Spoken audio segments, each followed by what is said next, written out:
So I can get the latest phones free with no hidden requirements? Yep. And do I have to get the most expensive plan? Nope. We have to trade in our phones. Right?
Majestic Racing, rest in peace. It's over. It is over. But we start anew with United F1. So we're going to get right down to it. We're going to have a brand new, clean slate, fresh start, full push, no flashbacks. Well, flashbacks are still on. They're still available, but I'm not going to be able to use them as I wish. Mainly, I will leave flashbacks up to the chat to decide whether I should get a flashback or get to use one. And also, I will also dictate if a flashback is deemed acceptable, I guess you could say. Whether a moment is deemed worthy of a flashback, we will make that decision. In other words, if there's a dumb penalty that I think is just unjustified, and I won't just do this with every penalty, but you know, like if I run wide and I'm losing time, like I experienced at Suzuka with Majestic Racing, it's so weird to be saying with Majestic Racing is it's in the past now, but like that, like if I ran wide and then I got a penalty that was just stupid, we will flashback moments that are just kind of dumb. Other than that, pretty much don't get flashbacks or moments with the AI as well. If the AI have just a dumb moment, but for the most part, even if the AI take me out, I still don't think I should be granted a flashback. You know, it happens in real racing. I know a lot of it's kind of frustrating because sometimes the AI do stupid things in these races, but people do stupid things in real life racing. So I want to keep this my team career is going to be a little bit more on the realm of realism in a way. It's not going to be entirely realistic, but we're going to make this a little more of a challenge. So we're coming to Bahrain, and Bahrain's always been a strong circuit, so we're going to be racing on 88 difficulty for Bahrain to start off. Now I may have to bump this down for free practice. I'm not totally sure I may just bump this down a couple of places to start free practice off, because sometimes the practice programs are a little bit ridiculous in free practice, to be fair. But we will race at 88 difficulty when we get to the race session and qualifying in the race. We'll be doing that at 88 difficulty, probably be at the back of the grid here. So we're at a brand new position. Did I change? Give me 1 second. I didn't change this. No, I didn't. Okay. Well, it looks like that didn't really matter. I gotta remember to remove the stream starting soon screen. So we're racing at 80. We're at 85 for the free practice sessions just to get us started, and for the race we'll bump this up to 88 when we get to qualifying and the race. Not just race, but qualifying and the race. So, just a little overview. We are United F1. That is the name of our team. It basically comes from, well, I guess United States. I'm American, we're an American team, so we're going to be racing in the red, white, and blue this year. Our racing suits are red and blue, but red, white, and blue is our colors, really. You can see the performance chart. It's basically just like with Majestic Racing. We're down the order to start the year. A little bit more realistic this year, though, because with this team, because to start the career mode, Racing Point are much further up, and Ferrari are much further down the order. So it's a little more realistic in that regard, I guess. Performance chart. So there's 2 red teams, but we are the brighter. There's 3 red teams: Alpha, Ferrari, and United F1. We are the brightest red. So it could get a little bit confusing there, because you will see teams with their color codes, and we are red. But blue would have been tricky as well, because you got Red Bull, so it would be kind of tricky to see there. But either way, that's the difficult side. Maybe white. Well, Williams is white as well. It's tough because we've chosen colors that are kind of common in Formula 1, so you don't get to see the facility menu screen, whatever, so we don't get to see any of that. Not yet. So we'll see that after the race. So we're gonna knock out FP1 and all of this stuff. So Majestic is no more. However, I will leave that Brazilian Grand Prix up as a highlight on Twitch, so you can go back and see that as you wish. But Majestic Racing's they're just history. So the team basically folded after the World Championship. That's kind of how we're gonna look at this, as the team basically folded after winning its first and only world title. We just ran out of money. We spent all of our money on booze and partying and celebrating. That's what happened. We went broke.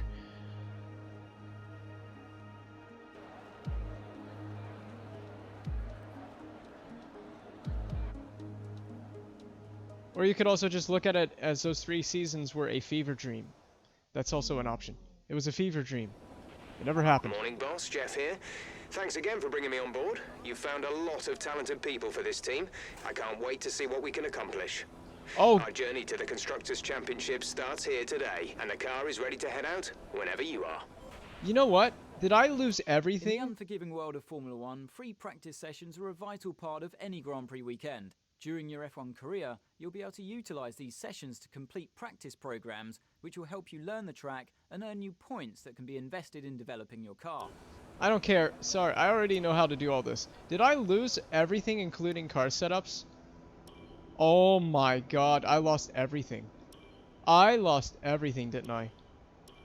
I did! I lost everything, dude! Oh, man. It's okay because I was making my own setups by the end of the Majestic career. So, dang it! I lost everything. So, everything got corrupted. Oh, yeah. So, that's great. Everything's been... Oh, my god. So, just to reiterate, we have no assists. No assists. No racing line, except for Coda. We use the racing line at our home Grand Prix.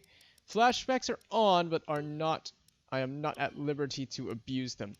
KPH, just for the immersion purposes, even though I do understand miles per hour better, KPH isn't that hard to adapt to. So, on-screen display. Oh, you can put that on in cockpit view. That's cool. I didn't even know you could do that. Track map, mini map, full track map. I honestly, it's gonna be blocked by the chat, so I don't even bother having it on anyway. So, Delta time, that's fine. Actually, I don't... Yes, I want that on. Should we have the start lights on or off? For immersion purposes, no driver tags. Proximity arrows, yes. Delta time, yes. So we're going to turn a few things off. I may turn on driver tags if people in the chat decide they need it. Oh my god. I have to make all new settings. I'm so angry now that I have to make all new settings. I have to do... I don't even remember what this was set to.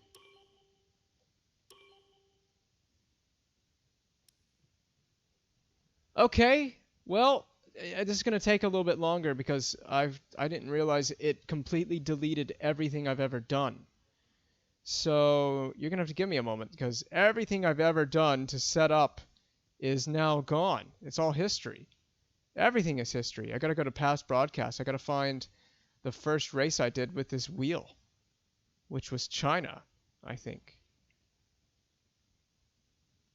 Or was it Dutch? It was the Dutch Grand Prix. Wasn't it? Yeah, with the wheel settings. Hide that.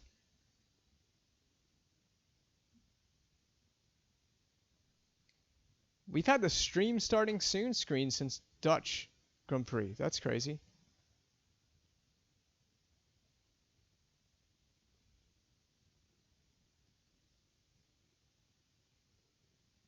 I think wheel saturation was at 55. I think. I freaking hate this right now. I don't know what to say. Everything is just so borked. So, I had to change the brake. I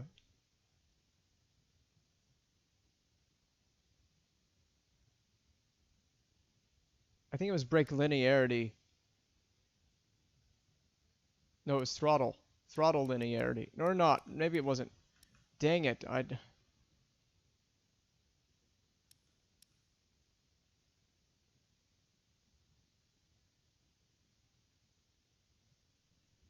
This is the problem with not having any of my settings available to me. This kind of ruins the stream because I was planning to get going with this stream, to be honest. And now I have to figure out what settings I had. This is why I'm kind of glad in a way that I do have some of these settings available in previous streams. I just have to find it now in a video. This is annoying.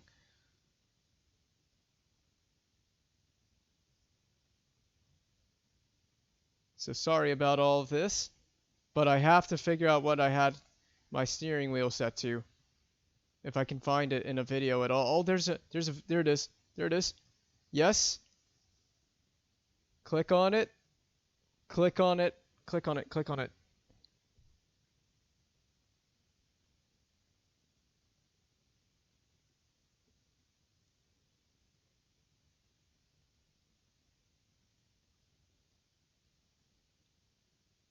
Okay. Maybe I was going over button map. I have to map all new buttons. Dang it! Come on, Codemasters. I lost everything. I lost everything. I have to map new buttons now. So steering was set to 50, it looks like. Brake saturation was at 90. Oh, do I have to click in the game? Yeah, brake saturation was at 90. Oh, I'm so angry right now. I can't believe this. I really can't believe this. So this was set to 50. I thought it was 55. But we'll just do that. Okay, well, I don't remember what force feedback was. It was like... It was in the 80s, I think. Put it at 86. I like the rumble strip effect. Some people turn down these types of effects because they don't like them, but I'm going to run with this. I have to do all new settings. At least I kind of remember what they were. So gear up, this is gear up, this is gear down. Clutch. Clutch is the same as gear up, just for the record, because I prefer it that way. Activate DRS. Pit limiter. Radio commands. Okay, it looks like this saved for some reason. Multifunction display. Press that. Okay. MFD menu up. If I do... Oh. MFD menu up. MFD menu down. Dang it, I'm all over the place. So I gotta map all these buttons again. I'm not worried about any of this. Overtake should be this. Menu controls.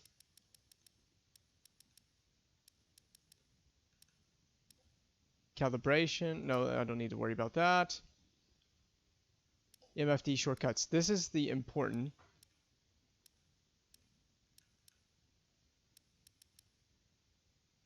Fuel mix increase. So this is to increase fuel mix. This is to decrease fuel mix.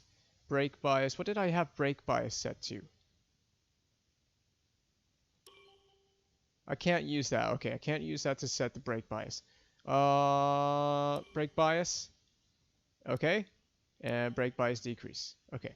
So the left one is fuel. The right one is brake bias. Differential. That was pretty easy. Turn that way and turn this way for decreasing the differential. ERS mode. Increase. Didn't I push this up? Yeah. Okay. So that's how we change the ERS mode. I think that's mostly everything.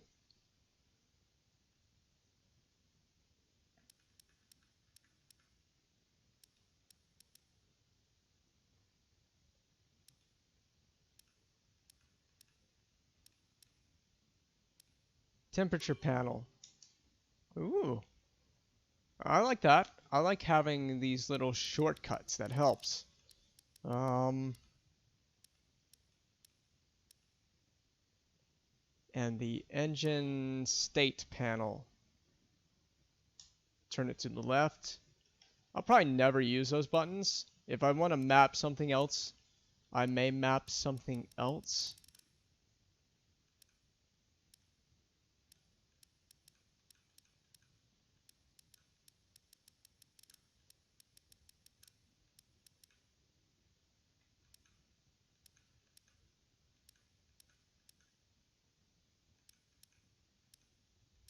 I'm just going to make sure that brake and accelerate is mapped as it should be. It looks like we're good.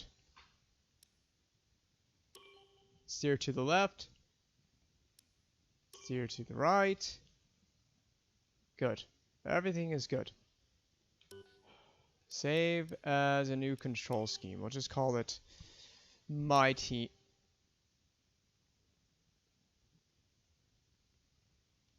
I was going to name it. Thank you. I didn't mean to press enter. So we'll just call this United My Team. Yeah, that works for me. United My Team. So now you know it's the first episode of My Team with United that has all of our settings. I don't know if that's going to work for my wheel. So now I need to find, and I did this in a stream a couple of streams ago because someone asked me my camera settings, and I'm so glad that person did. You know who you are. Whoever asked me for my camera settings, you are a freaking legend because I don't even remember what my camera settings were off the top of my head, but I have them in a previous stream archived. So I have to go back and find that stream. If you will, just be patient with me. Let me find those settings. This is not how I wanted to start this career mode, but I didn't know that I would lose literally all of my settings. So you'll forgive me for that. I don't know which race it was. I don't know. Was it Singapore? Yeah, it was Singapore. So I gotta find, which we did this week, and we did that on Saturday. We did Singapore this past Saturday, which is kind of crazy that it's already been that long since Singapore. I think we did it. I think I showed those settings just before the Russian Grand Prix. I just had to find. We did all that before the Russian Grand Prix weekend.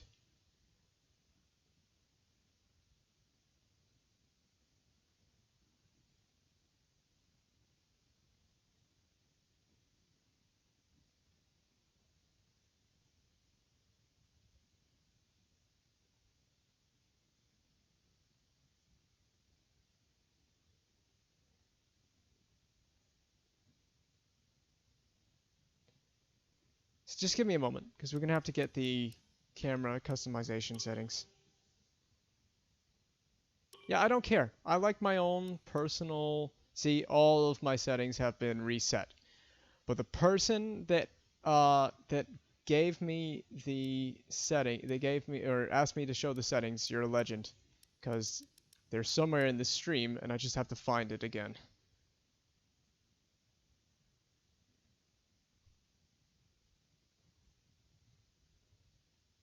The only problem is I have to figure out where in the stream that was asked.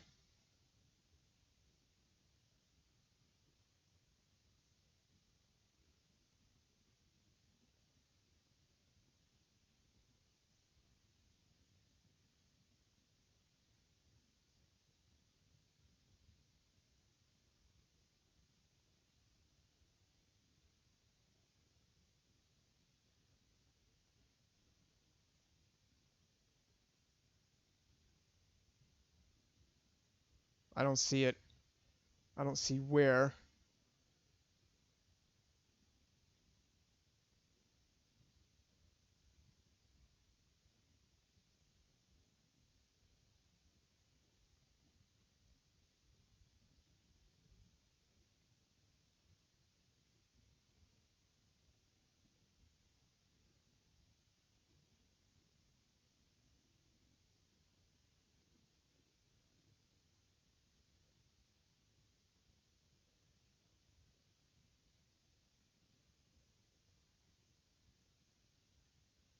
Was it Singapore or Russia that I had my camera settings?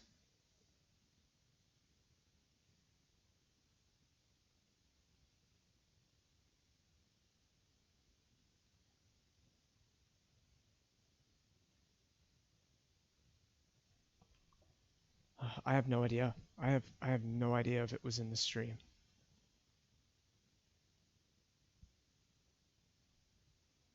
I thought it was. I may just back out to my Twitch. I'm doing this on my phone, and it's harder to skim forward through the videos. So just give me a moment. This is not how I envisioned this starting. Not at all.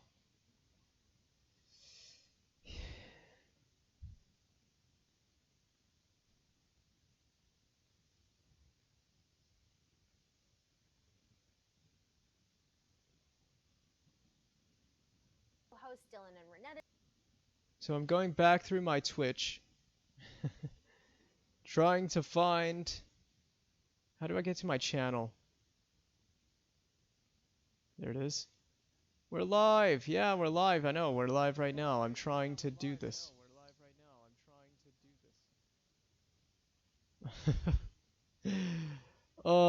I apologize. Is it a video producer? I need to find these camera settings. Screw you. Codemasters.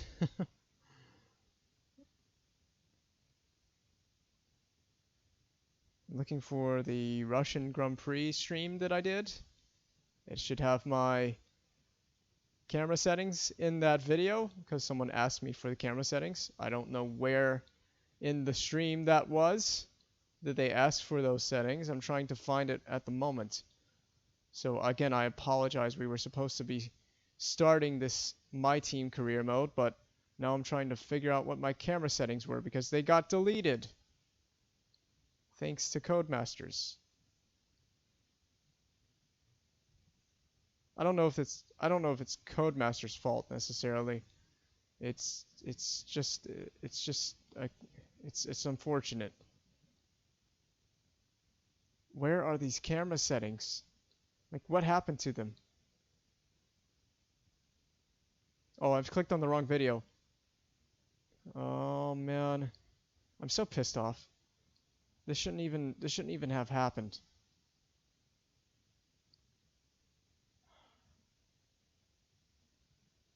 I swear, once I have these settings, we will get going.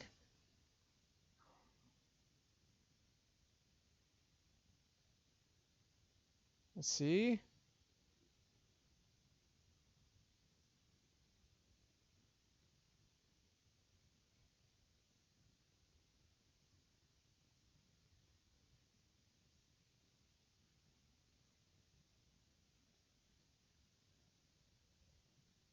Oh man, this is driving me crazy.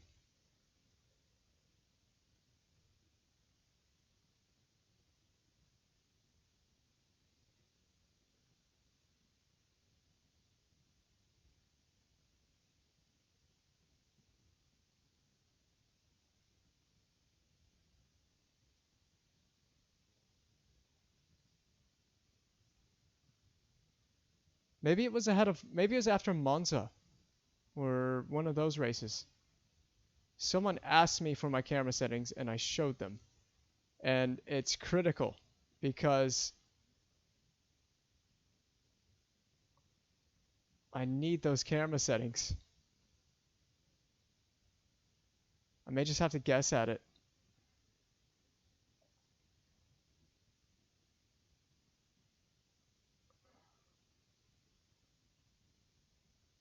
I didn't think that my camera settings would get deleted either, but it is what it is. Nope. Nope, nothing. I don't see it anywhere in this stream. Where did I show my camera settings? Oh, I mean, this is like a headache.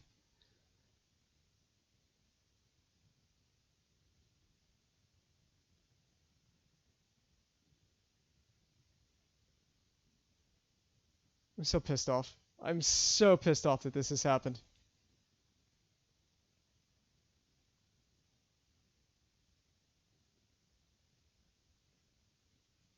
I'm gonna have to go back and look at a different stream. I thought it was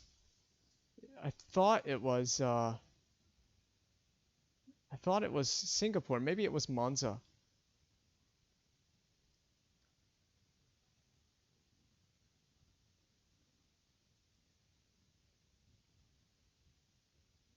It was Monza, wasn't it?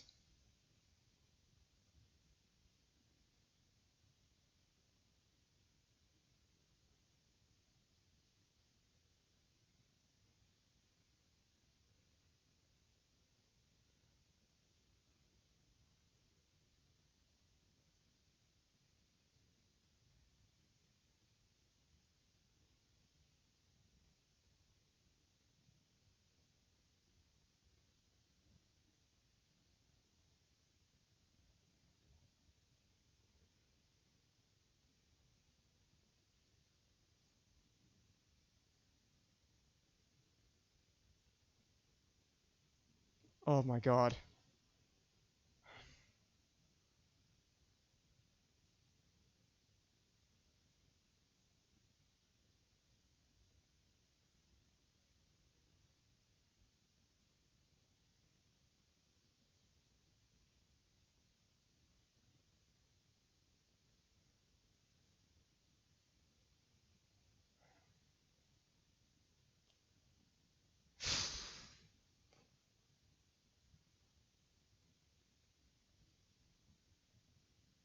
You know what? I'm tired of waiting around.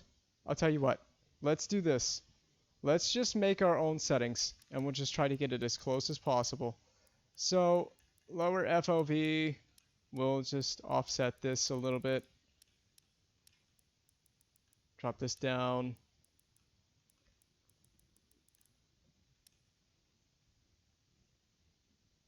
I don't know about that, but I don't really care. Camera movement. I think that was at like 5. Alright, screw all this. We'll just get it as close as possible so we can do the first practice session. I'm not gonna waste any more time. I'm not gonna waste any of my time and any of anybody that might be viewing this, their time. I forgot to pull the chat back up in case anyone comes into chat. Let's just get out there and do our first practice We'd session. like to run the acclimatization program if you have a chance before qualifying. It'll give us a good indication of our relative pace and consistency. Okay, so we're going with what we know from the previous seasons, and that was 78.62 seemed to be pretty good as a pretty good baseline for the transmission setup, and then that was our baseline suspension geometry setup. I'm thinking 6.3, and then we can just maybe make the roll bar a little bit stiffer on the rear and softer at the front for 5, I guess. There's only a few cars out on track. We should consider getting out there. Brakes, not a whole ton of elevation change, but I don't want to lock the brakes, so move all this backwards. And let's just get out there and knock out a couple practice sessions. So, first, we have to do acclimatization, and I think we have 2 medium tires, we do. So, we'll do this. This is our first practice program. Let's drive out of the pits for the first time as a team. A little bit different this time. We have Honda When you're ready, let's as our go. engine supplier. So, a little bit unique in that we have Honda as an engine supplier. Oh god. Oh god. Pause. Pause, pause, pause. Why is it in T-cam? Everything is going wrong today. Oh. There we go. There we go. Wait, no, change it. God. Is my wheel not working or something? God.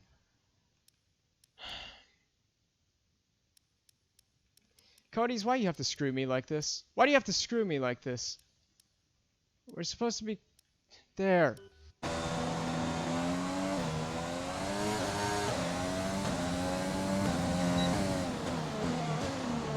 Okay, that is not correct. Oh, Codemasters. Codemasters, man. Freaking Codys. Maybe this was supposed to be at 0. Or no, maybe it was supposed to be... We'll just put it at 0. We'll just see how that feels. Yeah, that's it.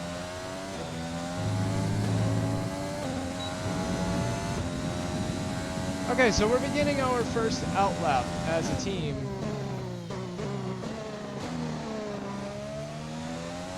I see this button isn't changing the fuel mixture. God, why is my settings not sticking? I changed the settings.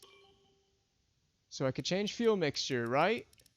I assigned that. I assigned the button to change fuel mixture. Did I not? Fuel mix increase.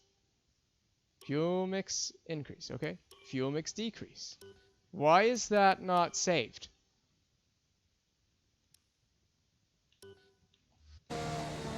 Like,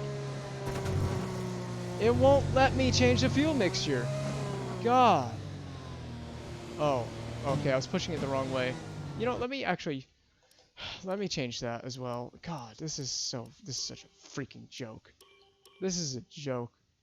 Okay, I'm gonna reverse that. I want this to be fuel mix increase, and I want this way to be fuel mix decrease. There. Okay, there.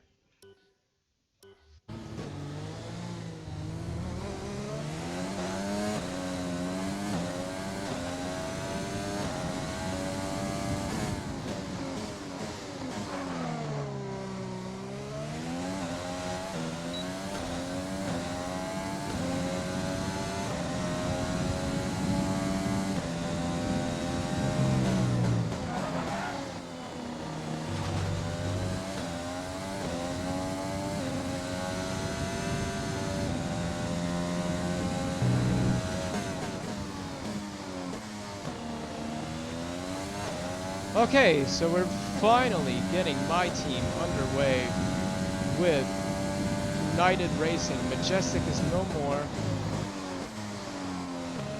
Car's an understeering boat to start off with.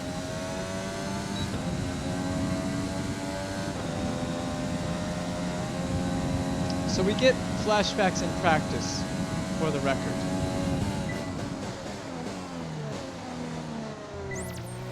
Approaching the DRS zone, watch your MFD for the activation point. So we do get flashbacks in free practice. I missed that one. But I'm going to try to keep this as real as possible.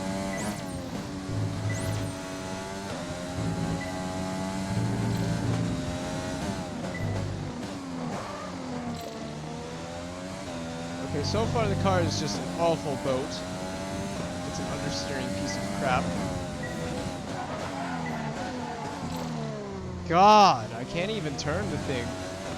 It's like the beginning with Majestic Racing all over again. It's just like that all over again.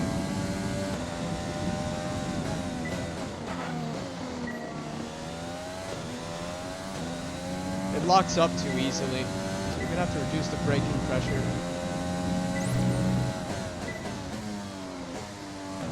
Yeah, this car's an awful garbage understeering boat.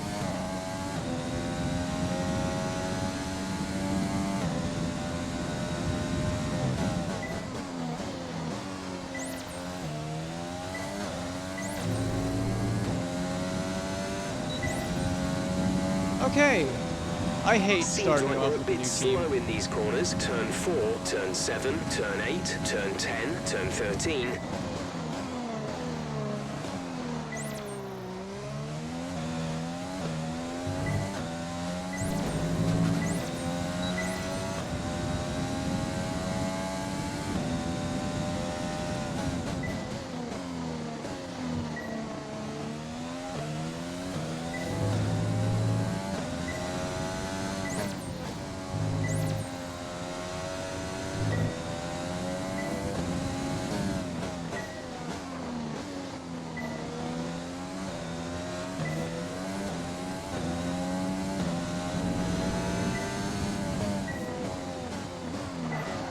Okay, turn 10 is the bane of my existence.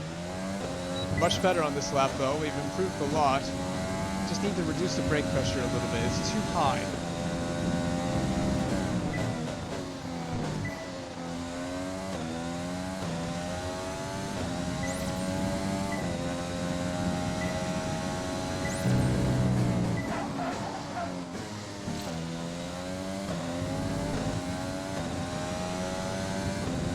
So our start as a team might be a little bit slow. We're going to be on the back foot a little bit. It's a 16 race calendar.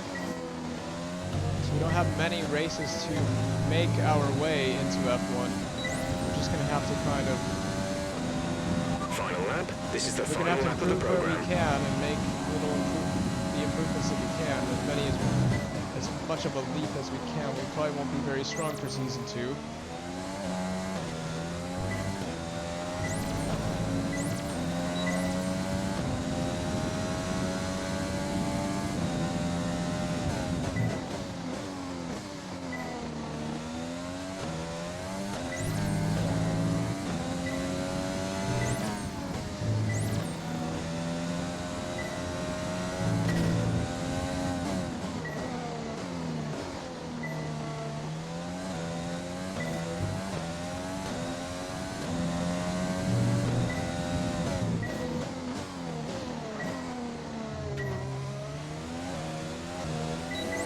I don't think I can be much quicker into turn 10 than that.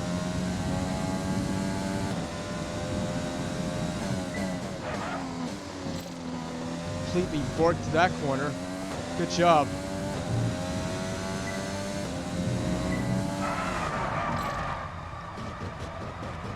Okay, so that's where free practice flashbacks come into play. We get them for free practice. We don't get them for qualifying in the race. That gives me a chance to get that corner right.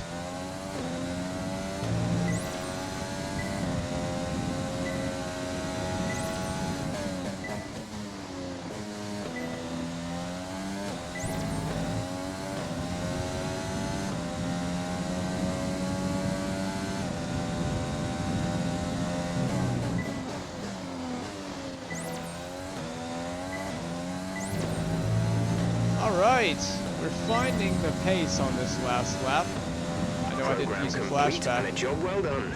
We got some excellent data with that run, so come on back to the garage and I can talk you through the numbers. Alright, so we'll come back into the pits. We'll practice a run. Oh, fastest lap! Fastest lap!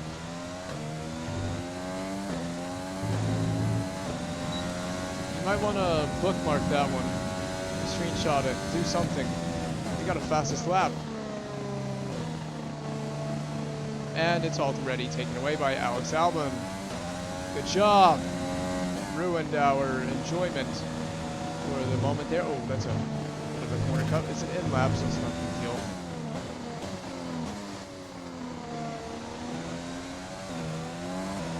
Okay, you need to come in before you run out of fuel. Pit within 2 laps. So how long until this save gets corrupted? I hope not. I really hope not.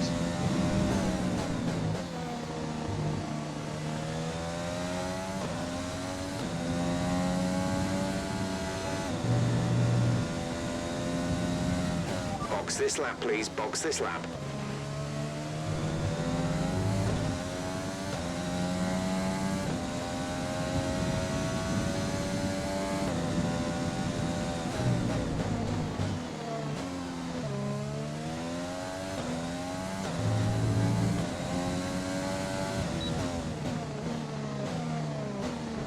I know how to engage the pit limiter. Thank you. I don't need a tutorial.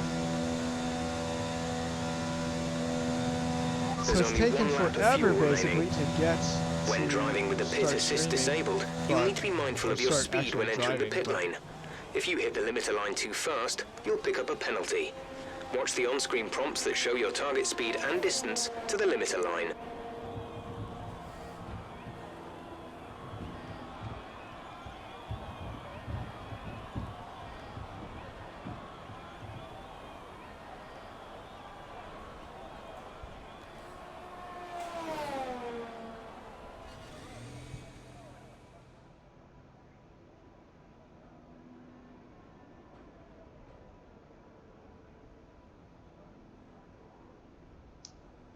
Setup seems pretty good. Less than a I lap think of fuel now. The tank is empty. the biggest thing is I changed the transmission setup there at the end, and it seemed to do a lot better with a much more locked setup.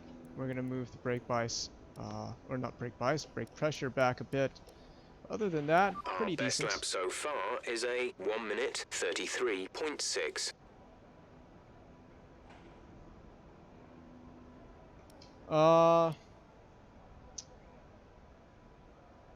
We're P4 right now. We're a second and a half off of the pole time in this practice session, but that is pretty much to be expected. With a brand new team, we're back at the very beginning again. So what does our car look like from the onboard perspective? Well, there's our car. If you want to know specific information or make certain changes to the car during a pit stop, you can tell me what you want over the radio. Press and hold the radio button to activate the system, and you can either speak the command or select it manually from the radio screen that will appear on the multifunction display.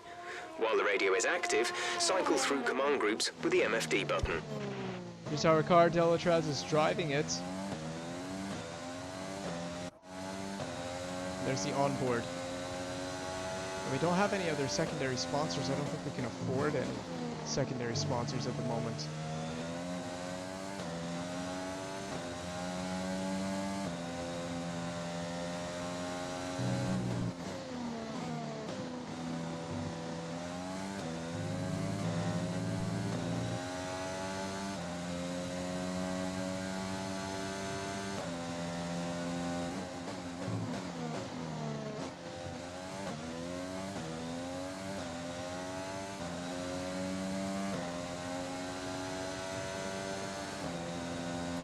Delatraz is 8th to 34-2. That's actually pretty competitive with us, with ourselves as a teammate.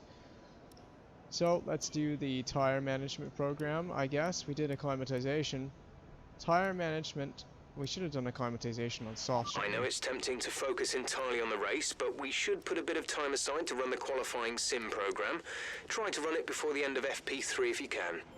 Let's see, we would do mediums, then that would leave us with 4 sets of soft tires. Yeah, we would use softs for this. So we're just going to do this on softs.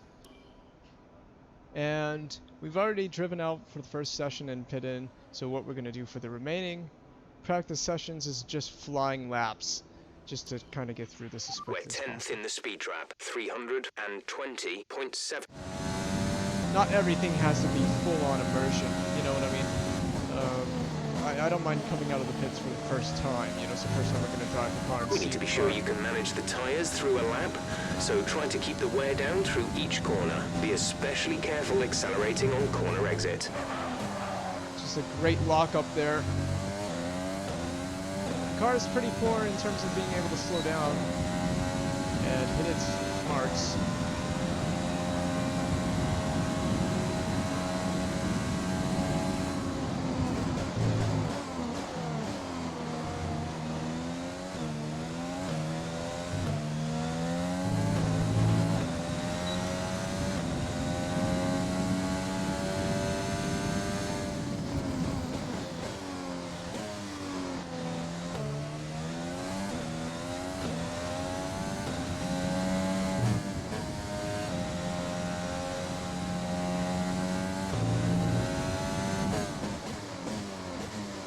Oh, no, I get flashbacks here in practice. I do get flashbacks for like little mistakes. In a race, I won't get a flashback for a moment like that. So that's why I've kept them on.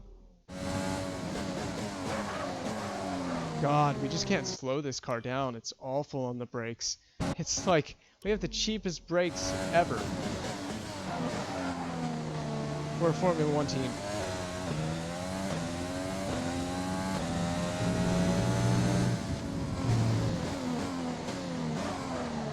They lock up easy. Just having issues with lockups everywhere.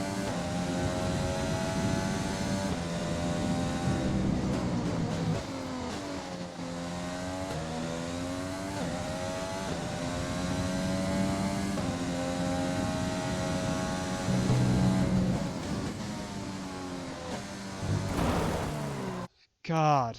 it's an understeering boat. It really is.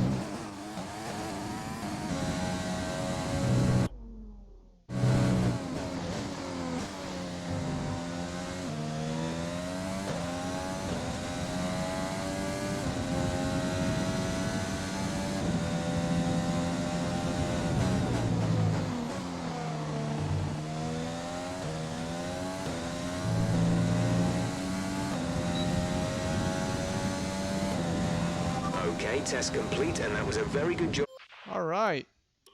We're finding enough pace to get through the practice programs early, so the car is just right in the right window for us. So that's good. Again, I'm gonna knock this brake pressure back a bit. It's too sensitive on the brakes. I'm locking up too easy. I don't want to knock it down too much, but yeah, I'm locking up way too easy. Everywhere. Especially turn 10. Turn 10 is awful. So that's going to do it for FP1. We're just going to get on to FP2, which will be the night session and will allow us to do the race simulations. The session has drawn to a close, so let's review our top three. Hamilton, Bottas, Hey, we're and not Max last. Verstappen. What an incredible practice session. The fun doesn't stop here, though. Join us again as the rest of the weekend... We're going to come in and absolutely smoke Williams. That's how bad Williams are. They're going to get beaten by a brand new Formula 1 team.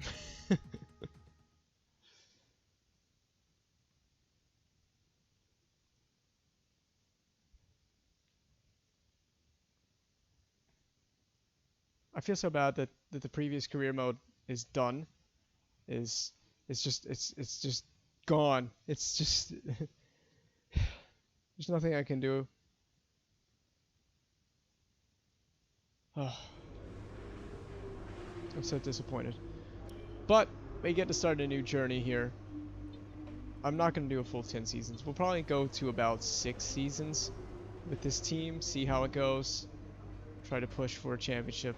If things get really competitive and we start winning, then we'll just run with it. And maybe keep going beyond just a handful of seasons.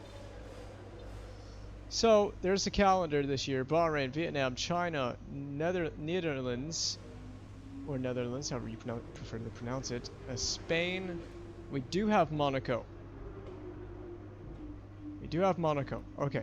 Austria, Great Britain, Belgium, Italy, Russia, Japan, USA, Mexico, Brazil. So that's what we have on slate this year. The season finale is in Brazil, as it should be. So we're going to be missing out on a couple of Grand Prix. France is one of them. Singapore is one of them. Australia is one of them. Baku is one of them. What else? What else are we not? Where else are we not racing? Obviously Abu Dhabi. That we're not racing there. So we're missing, what, 6 races? So what else is in there?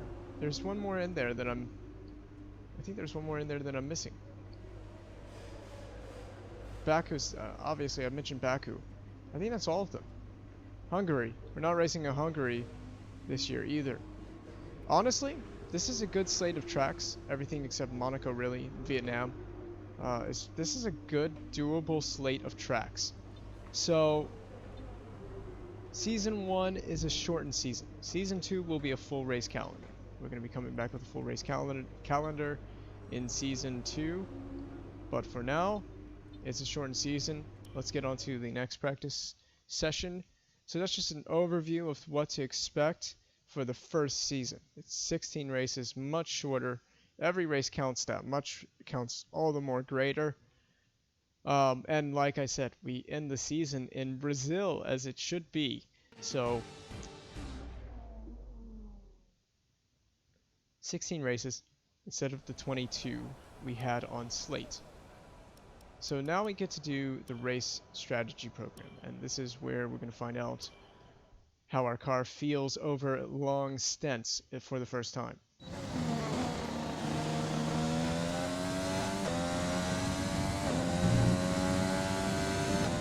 I will admit, the car doesn't feel all that amazing, but we're just going to have to work with what we got for a while until we can bring some upgrades. We do have a Okay, we chassis need a few upgrade solid laps here to brought help in us for this calculate race. a good race strategy.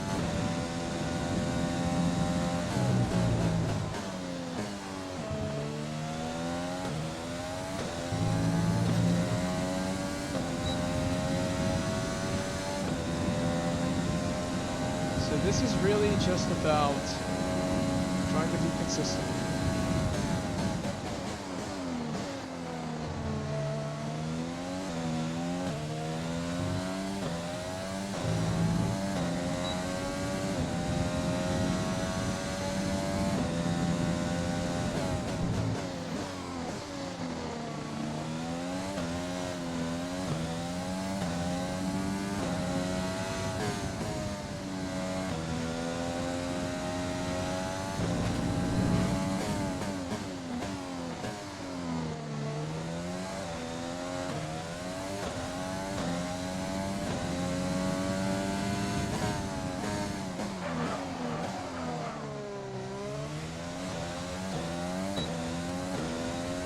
That's obviously not going to help by locking up so much into that turn.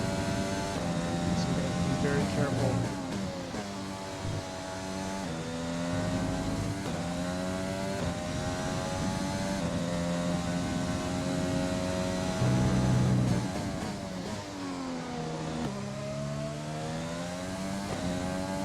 Yep, they're going to have the pace of like a Formula 2 car.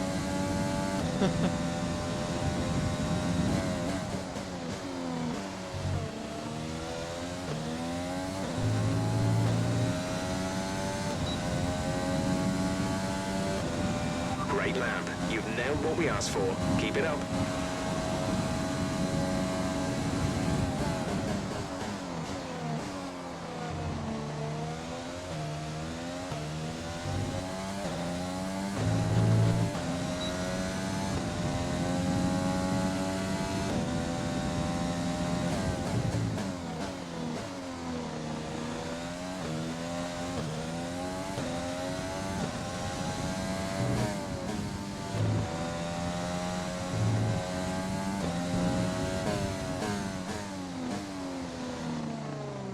Should have gone into first gear.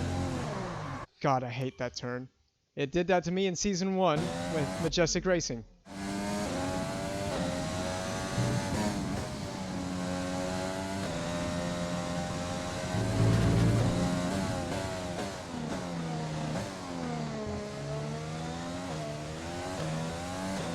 Hard to find traction out of there as well.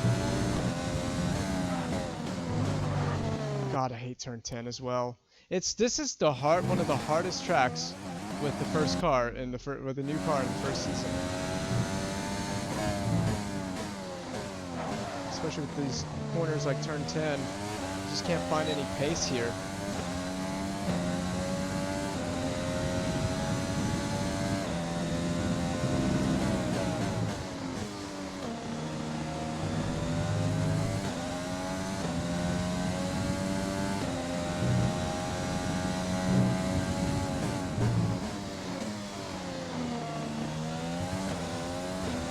Trying to carry speed because I know the Delta's going to be close on this lap. We're not even going to have that much breathing room.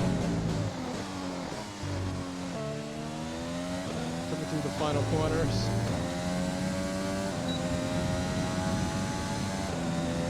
Okay, super job so far. We're getting Guess we're great getting data. enough Stay results here. focused.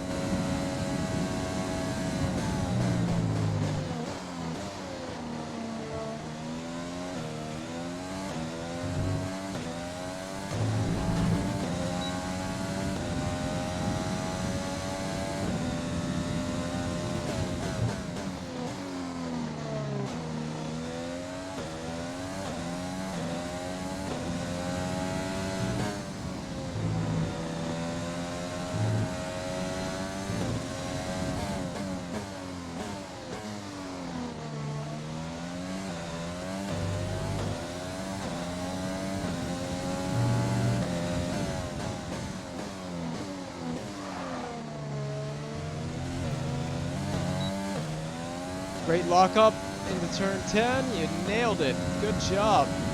Really good job.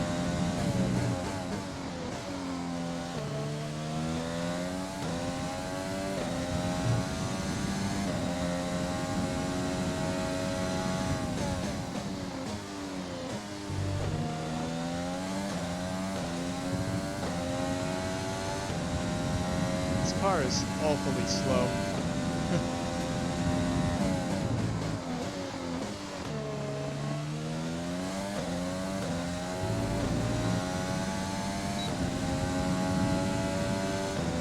Great lap. You've nailed what we asked for. Keep it up.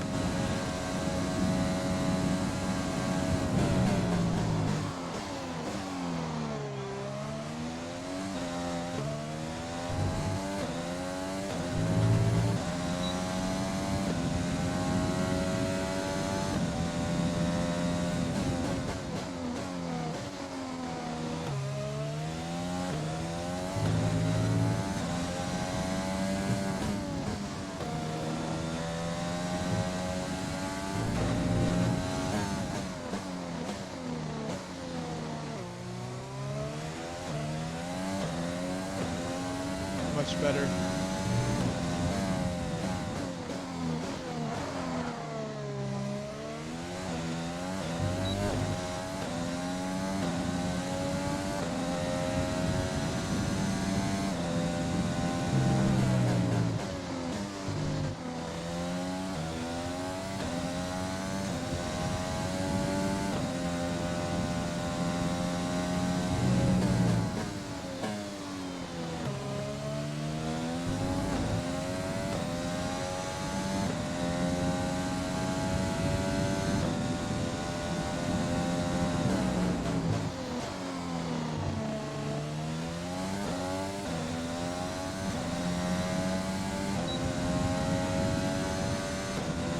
Okay, super job so far. We're getting great data. Stay focused.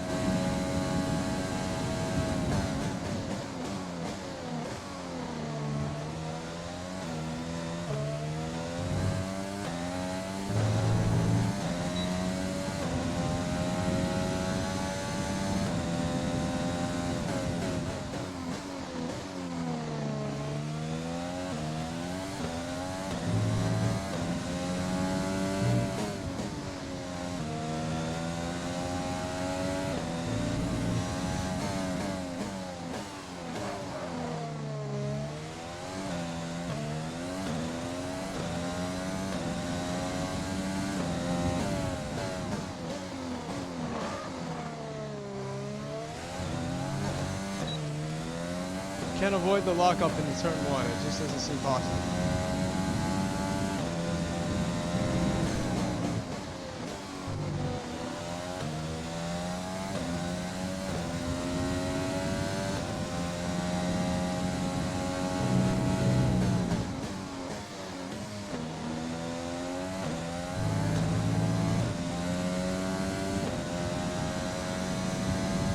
Did I say turn one? I meant turn 10. I said turn one. I meant turn 10. I'm really just trying to focus on driving this car and keeping it on the track at the moment. Program complete Yay! and a job well done. We got some excellent data with that run, so come on back to the garage and I can talk you through the numbers. Our pace is pretty good. I mean, I know it's a little bit lower difficulty than it should be, but I'm just trying to get a gauge on things. I mean, we're pretty close with this difficulty. We're pretty close, but it could be a little more challenging, to be honest. So, fuel management. I think we'll just knock all of these Our best out. lap so far is a 1:32.9. We'll knock all of these practice programs out right here, while we're here. And then we'll get to qualifying, and then the race. I mean, this is going to be just one of those... This is going to be one of those seasons where we're just going to have to gut through it. Maybe we'll improve by the end of the season, so... In this program, we want you to focus on fuel-saving technique. Lift and coast through corner entry to save as much as you can while keeping under the minimum lap time.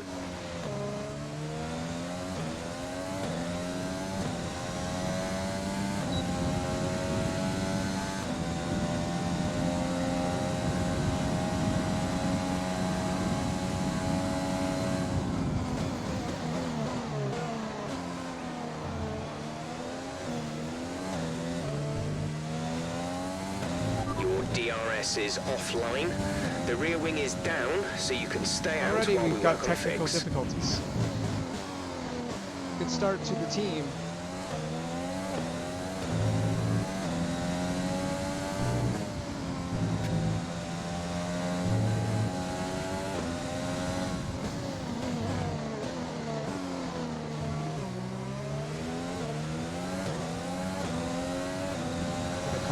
behind.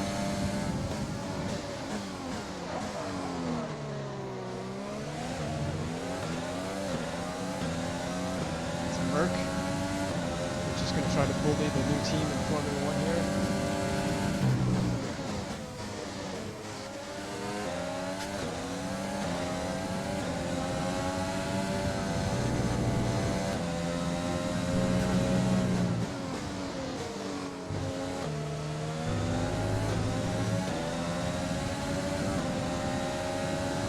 I think it's Hamilton.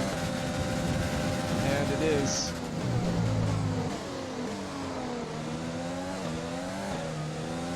Screw you, Hamilton! You completely screwed me over. That's an acceptable lap, but you're capable of more if you work at it. There is a fault to the DRS. You won't be able to open the rear wing. We're working on a fix. Stay out. Hamilton completely screwed up my lap.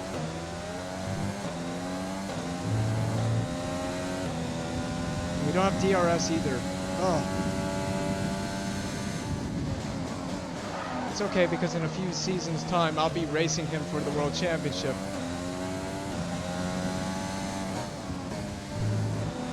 And I will remember that time he screwed up my practice program.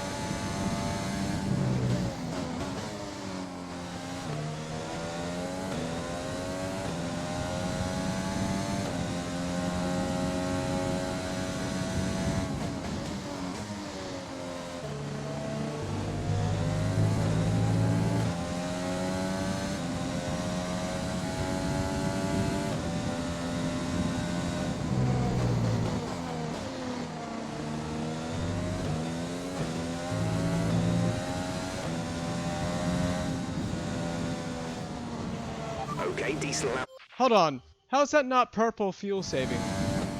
That's definitely worth the flash track, okay? I mean, we can get purple here. Okay, Yeah. test. Yeah. I mean, it's fair enough. We were close enough. I don't know how that's not purple. We would have had it if Hamilton didn't ruin our lap, so. Let's do another one. Let's do this. Flying lap. And the ERS management. And we should be able to knock this out easily. And then I'm just going to sim FP3. Go straight to qualifying and everything. I would like to quickly get through this. This is the ERS management test. Hit the target time whilst managing your battery charge. The more efficiently you use energy throughout the lap, the higher you will score. Use your overtake button for maximum power, but remember, that will drain energy rapidly.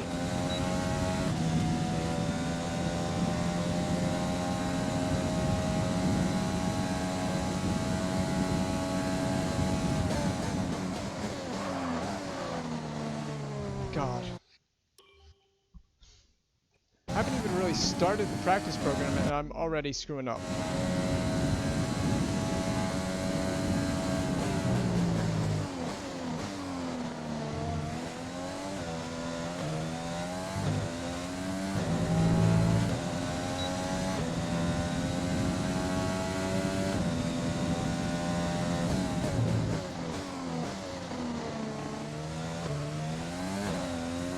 The car is awful on traction on this lap for some reason.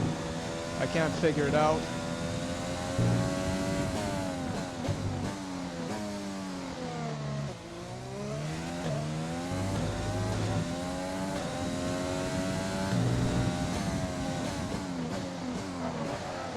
God, I can't go into that corner without locking up the brake. Every time I go into that corner, I lock the brake.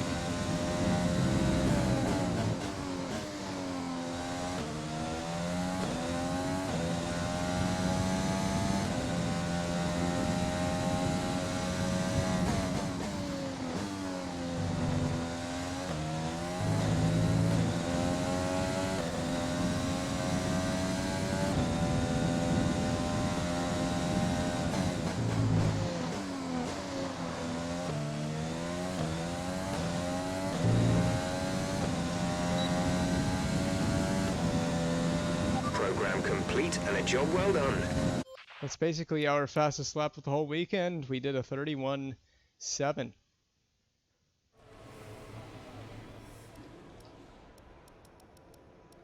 We're performing right with Ferrari. So clearly we are too good. We are clearly performing way too well with this difficulty, but that's why I'm going to bump it up before we get to qualifying. Our best lap so far is a Which we're gonna 1 do minute right now. 31.7. Because we've pretty much gotten almost as many resource points as we could possibly get. So I'm going to simulate FP3 and then we'll take qualifying and do the race. So And this with is all the going cars pretty now well. over the line, let's see our top three again. Hamilton, Bottas, and Max Verstappen. I don't really care about the top three. I'm not involved in it, so I don't really care. Oh, I should have changed it. Oh, we can change it from this menu. It's okay. This is where it's going to get tough because we're going to bump the difficulty up. And it's going to get a little bit frustrating because we're going to be slow. We're going to be pretty slow. We're going to be out in Q1 slow.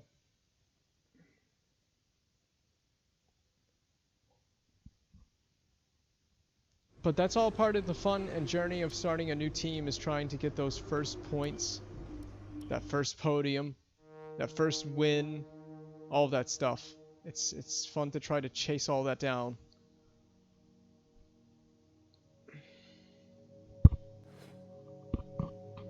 Hey, look at that. Look at that. We got resource points, baby. Yeah. Let's start upgrading that car.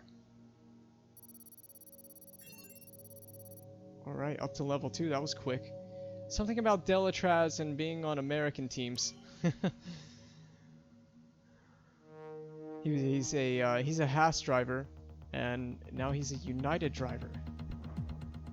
In this universe, he's a United driver. We pulled him away.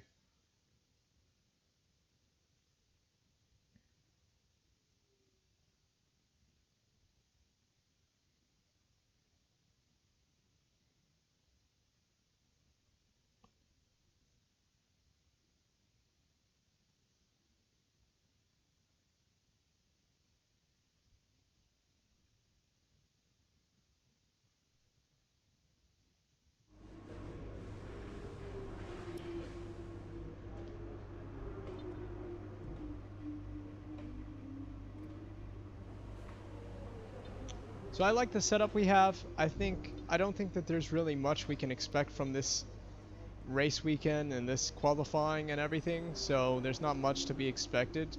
We just have to go in and do the best we can. We might want to change out the power unit just to have a fresh power unit.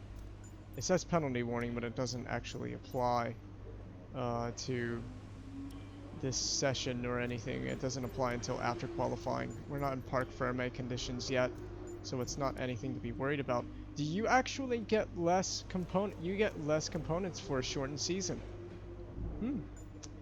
Cool. We're gonna have to be very careful with those. It won't really matter for this shortened season because yeah, we gotta bump that difficulty up because we're basically gonna be fighting at the back of the grid, and grid penalties will happen, and they won't hurt us all that much anyway, unless of course we're trying to contend with certain teams. I'm gonna go get a water because I need one, and I'll be right back.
Okay, and now it's time to begin the first qualifying. Well, before we do that, we have a chance to use these resource points. We have a pretty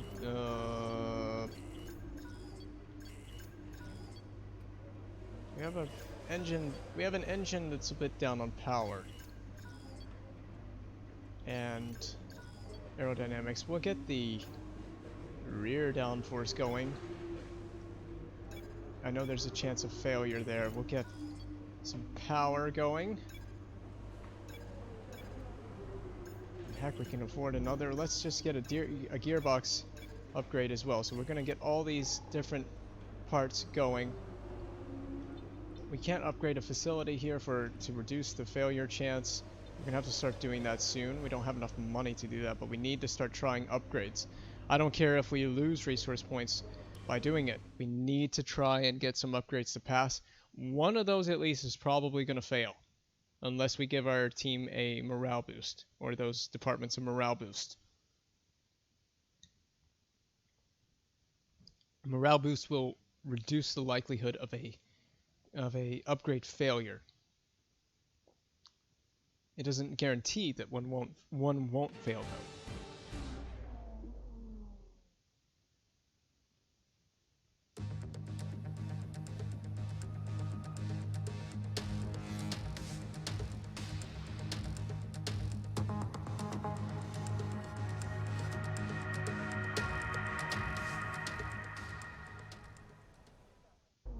And United Racing begins its journey here. We're about to take our first ever qualifying. So, first qualifying session, last chance to tweak the setup before going into parc fermé conditions. I'm liking this, and we can always tweak some of these before we go into the race. I think the brakes just need to be backed off a little bit. We're still locking up into turn 10. So, I think this is a fair setup to work with. We just have to go out there. The car settings screen on your multi-function display will allow you to change various settings as you drive. Open the display with the Mfd button. You can then navigate up and down to the setting you want to change. So this is the first session where if I make mistakes, I don't get flashbacks for any of these mistakes. I'm holding myself to that rule for this season, so qualifying is everything. It is absolutely everything. So we're going to go out in a moment and set a time. I think it's time to go out. All set. Everyone clear? Car to track.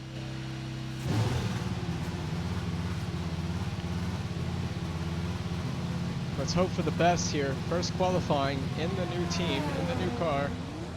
It's time.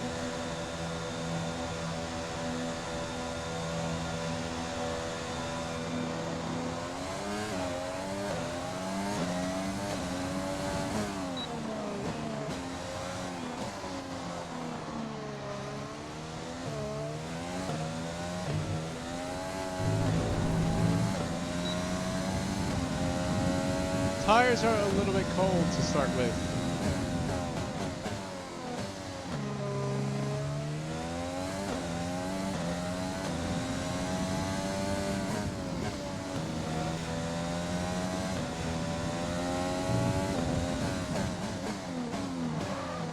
Good lock up to start with.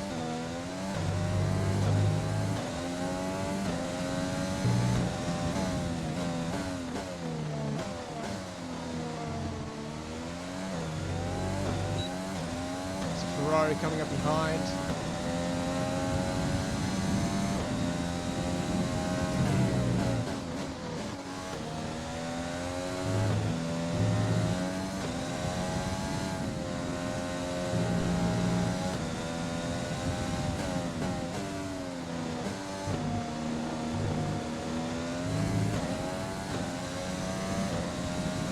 All right, here we go, our first qualifying lap.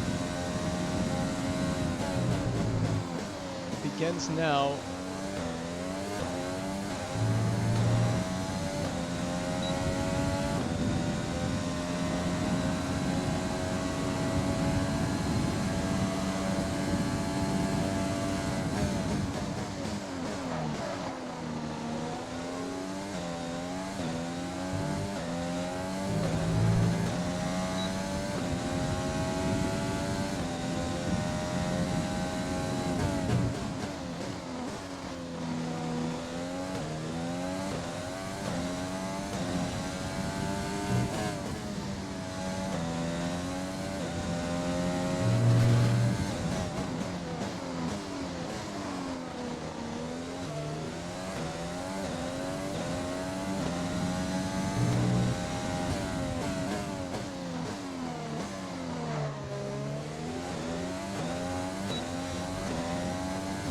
Stella Traz is 21st.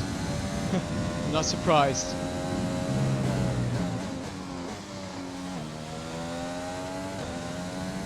Be joining him shortly.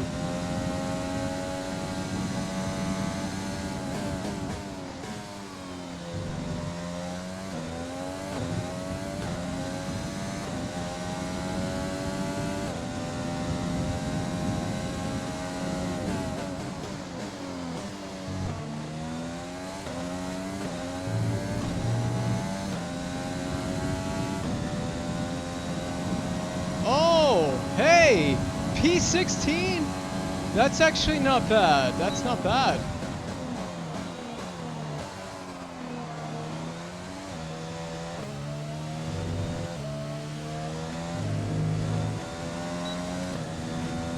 Hey, the P16.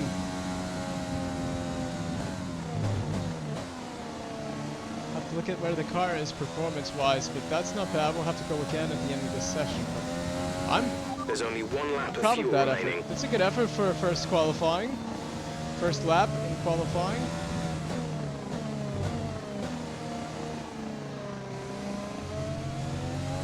That is pretty good.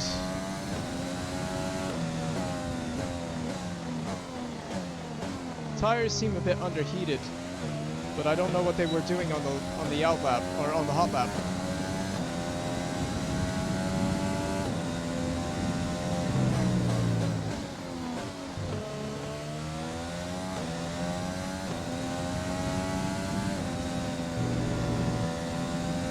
So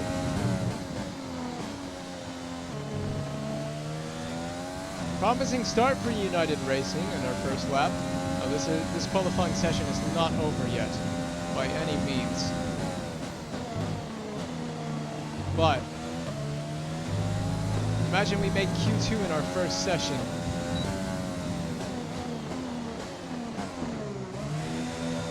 All right, let's make Q2. Let's make Q2 here, guys. This would be a sensational result to make Q2.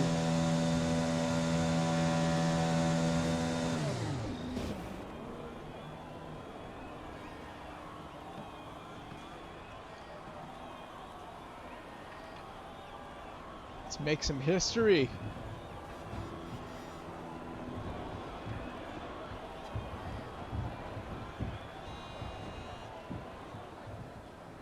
Q2 in the first session.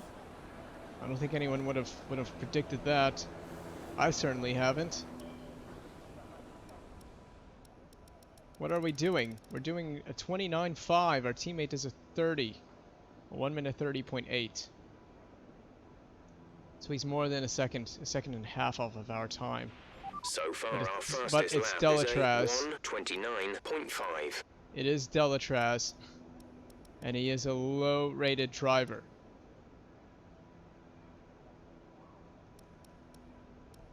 I mean, our times are competitive with Haas, which is what I wanted to do, is try and compete with Haas.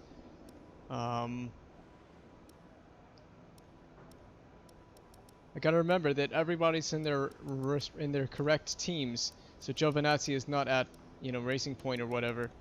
All these guys are at the teams that they are in real life at the moment. So nothing has changed. So it's a little bit weird to see it go back to that way. I guess we need to set another tire to go out again. We probably won't do much in Q2, but we'll watch this time. We'll accelerate. We'll go out as late as we can. I'm watching about the three minute mark. It's about a minute. It'll take us about probably a little more than a minute and 40 something seconds to go around.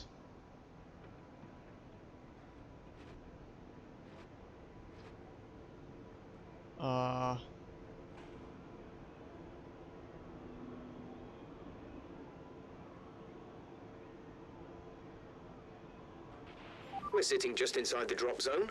We're going to need you to get back out there for one final run. I know.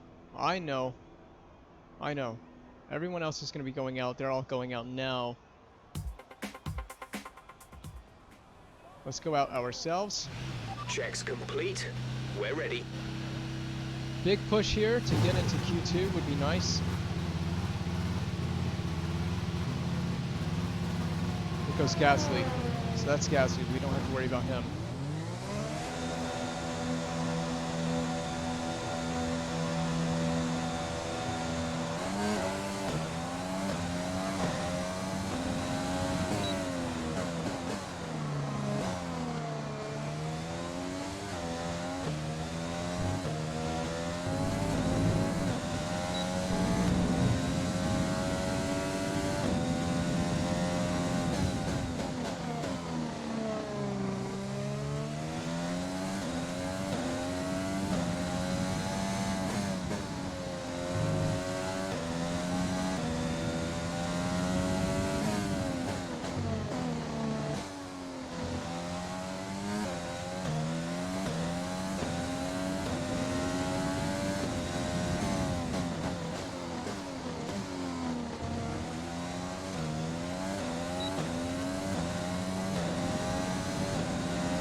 Like the more I drive it, the more comfortable I'm getting with the car, which makes sense. It's how it would go in real life.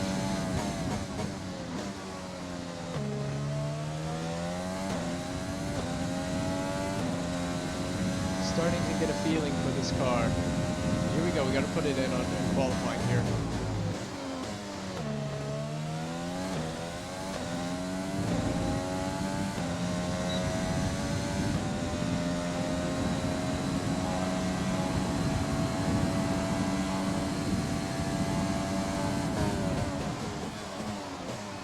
Oh my god, that was late on the brakes.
Found some time in that corner. I knew there was time to find in that corner. Good stuff.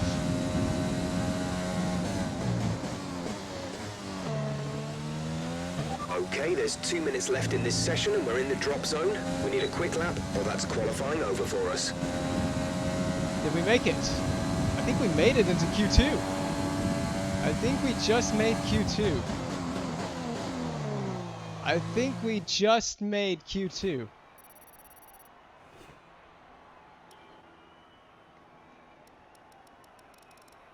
Hey, we're into Q2 in our first qualifying. You might say it's a little too easy. I mean, I felt like this would be the perfect difficulty, but we're in. It's a little bit unrealistic, but I mean, maybe I'm just getting more out of the car. I'm a Charles Leclerc type of driver. I mean, compared to our teammate, yeah, we're dominating our teammate, but I mean, you look, it's really close between the cutoff times. So, it's not bad. I think that's about the maximum. I don't think we can qualify any higher than where we are at the moment. So, I'm liking it. It's pretty close to where it needs to be, I think. It's a pretty good stuff for our first session. So we'll just go out. What I'm gonna do, because I'm not expecting to make Q3, we're gonna hold on to a set of tires, perhaps. And let's just go out late in this session. How much wear are we putting on this? Yeah, we're putting some wear on the tires. So let's just go out super late and just see what kind of time we can do, and just put another qualifying lap in, build the confidence, and get ready for race day.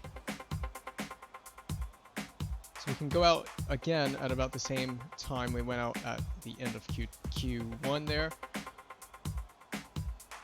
Can't believe we made Q2 here. So we're going to wait until Gasly gets to right around about here, and we're going to go out. So I'm going to hold on just a little bit longer. Just a little bit longer.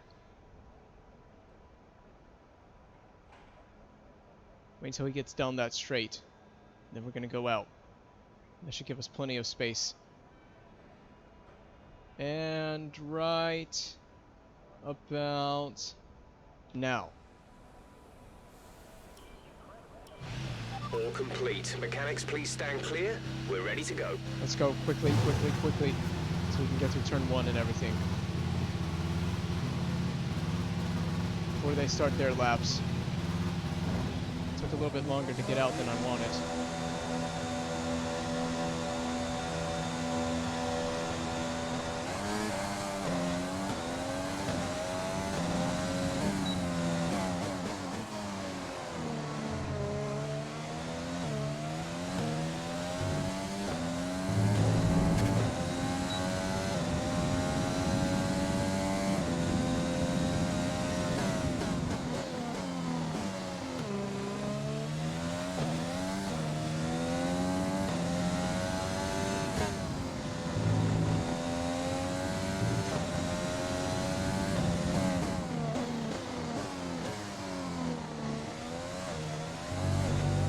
If nothing else, this lap is just to build our confidence, if nothing else.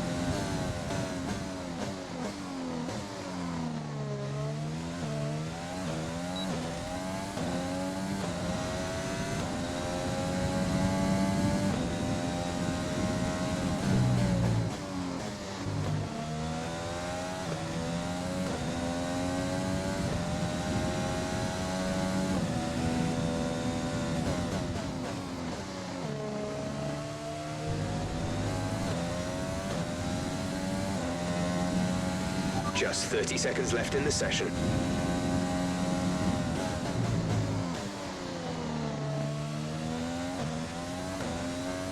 Alright, so this is a chance to try and put it in Q3, but it's probably not going to happen. We're going to give it our best shot, though.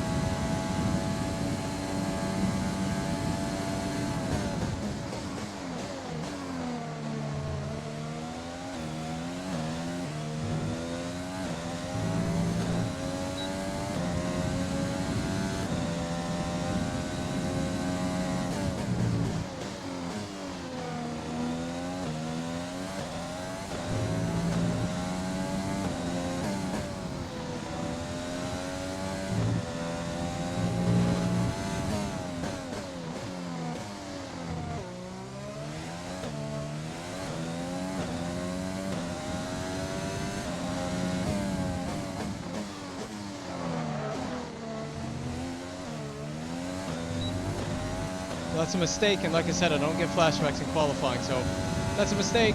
Could cost us, but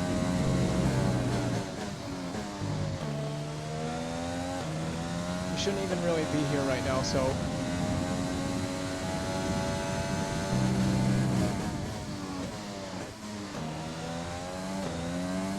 I'm gonna start pushing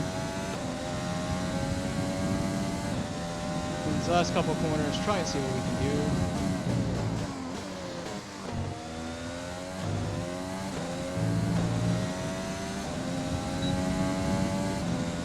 And how'd we do? How did we do?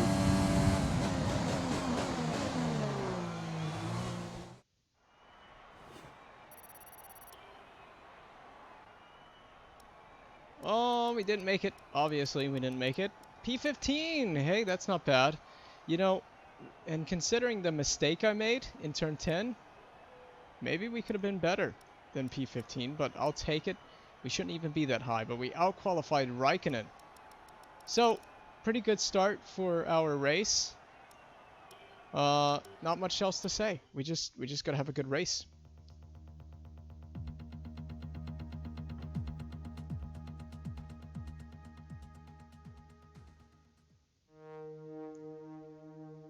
Try and go for points. if we can.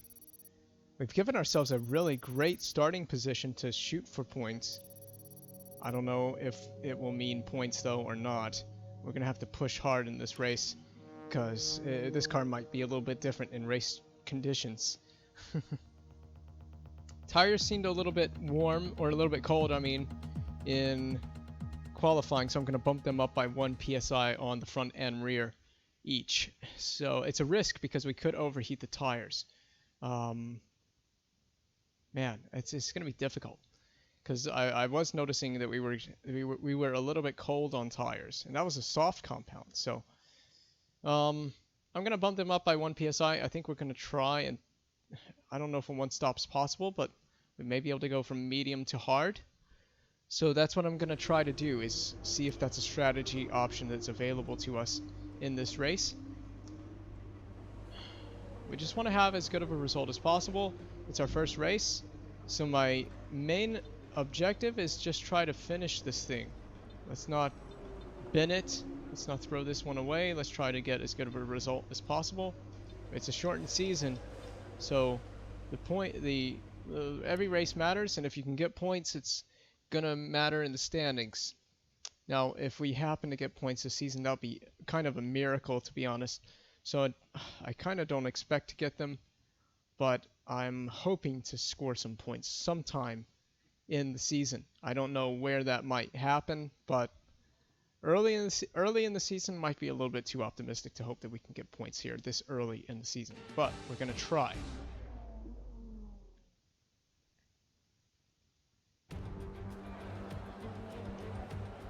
No more testing, no more practice. This is the real deal, and it's make or break here in round 1 of this year's Formula One World Championship.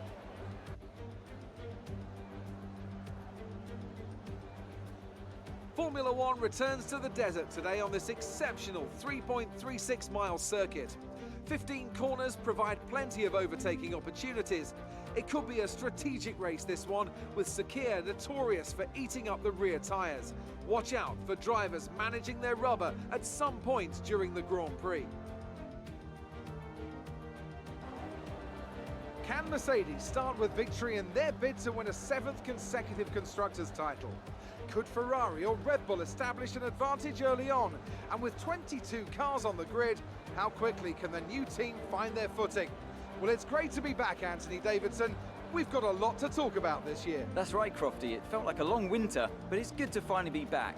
I have to think the usual suspects will battle it out at the front, but there are always going to be some teething problems early on in the season, so whoever can keep on top of their issues will have the advantage today. As I mentioned earlier, we're up to 11 teams this season, with a new entry run by, well, of all things, an owner-driver. That's something we haven't seen in this sport since Hector Raback over 4 decades ago. So how are they looking so far? It's hard to imagine how a small operation like that could survive in the ruthless world of Formula One, and yet here they are, first ever race looking surprisingly strong. But there are no points for qualifying. Let's see how they fare in the Grand Prix proper. It's time to see how our drivers are stacking up after yesterday's exciting qualifying session. Good job yesterday from Valtteri Bottas. The Finn starts from pole position, and Lewis Hamilton completes the front row. Considering the rest of the grid, we have Verstappen, Albon, Charles Leclerc and Vettel, Perez, Stroll, Ricciardo and Lando Norris, Sainz, Ocon, Pierre Gasly and Kvyat, the Rainmaster, Grosjean, Antonio Giovinazzi and Kevin Magnuson, Russell, Delatraz, Latifi and Kimi Raikkonen finishes off the grid.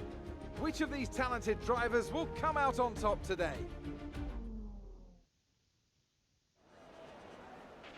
Okay, here we go. I know what you can do. Don't let me down. Okay, so only 16 races, and every race counts just that much more. And we start with a great position, P15 on the grid. We had an amazing qualifying in our first qualifying. And I don't know what to expect for this race. I don't know. I don't have any expectations. I don't want to expect points, but it would be nice if points could be possible. So let's just try to have a good Grand Prix. Let's not bend the car. medium to hard seems pretty straightforward. Medium compound tire to hard compound tire. A safety car would help us. I'm not sure. I'm assuming that we're going to need to burn some fuel here, but we might be able to save some as well. Here's the car setup for our first Grand Prix of the career with United F1. And I said I would bump these up, and I am going to do exactly that. So we're going to bump those pressures up just a little bit. That'll help us on the straights as well, just a little bit more as well. So, big race here. Gonna have to push. That's probably just a little too much fuel. So I'm gonna bump that down just a little bit. Yeah, that's pretty good. I think that's fair. And we can save fuel over the course of the race. And if there is a safety car, that's gonna help us save fuel as well. Let's get this one going. Formation lap time.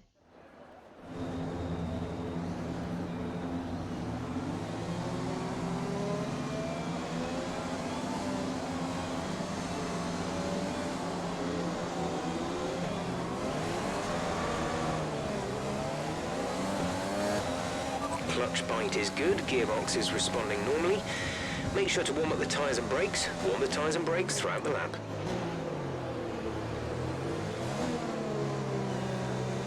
Alright. First race as a team is about to get underway. Honda engine supplier. You're supplied by Honda. We are starting behind 2 Honda supplied cars as well. It seems that Honda is going to be going well here in Bahrain. F1 is in Bahrain this weekend, this upcoming weekend for real as well. Twice they're going to be here, once at this layout and once at the near oval layout. I almost overtook Kvyat there. I had to go. No threat of rain for the time being. Conditions looking good. Yeah, well, it's despite rain being in the name Bahrain, we're in the desert, so I don't expect there to be any threat of rain anytime soon. Now, that being said, it does rain there. In fact, F1, and they were packing up after, I think, the 2019 Grand Prix there. It did rain, but I don't expect rain for a Grand Prix. If it is raining, it's short-lived rain. So F1's also going to be racing this crazy oval layout here. And that's going to be not this coming weekend, but the next weekend. And I can't wait for that one, as that could be something special to watch. But it could also be a complete disaster. Also, it could be completely boring, and I expect Merc will dominate. But it would be bad for Ferrari. But that aside, let's get ready to form up on the grid and start our first race as a fledgling team, where just the goal is survive the race. That's the goal. Let's not set any crazy expectations for ourselves. Let's try to be clean, make up positions where we can, but I'm mostly going to try to use slipstream and DRS to make overtakes, and the race will start just very shortly. Only a second or so ahead. Here we go.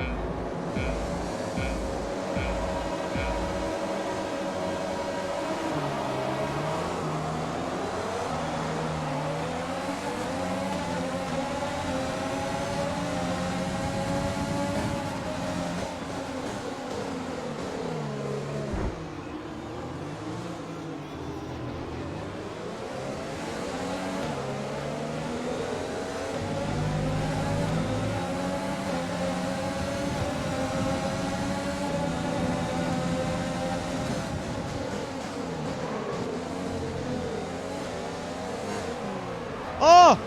And it's a bad start. We have spun. And I don't get the flash shot back either. Oh.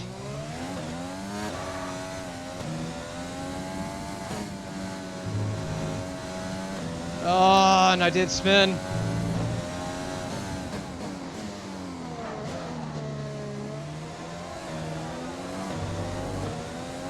Jeff, I spun. Oh, that's not good. A safety car is going to be needed now. So that spin doesn't help. Don't worry about the start. We can still get a good result here. We can't. The car feels like a boat. Ah, that sucks. for me and for the team. But I thought it was going to go so well, and then we got overtaken by the Haas cars, and I got a little bit rattled. Oh, it's understeering everywhere.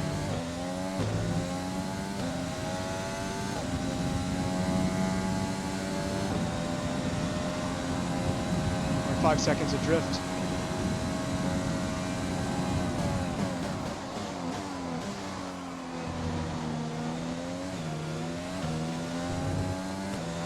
I pulled a Sebastian Vettel. Ah!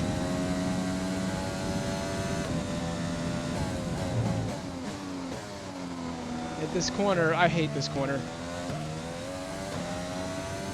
I hate that corner so much.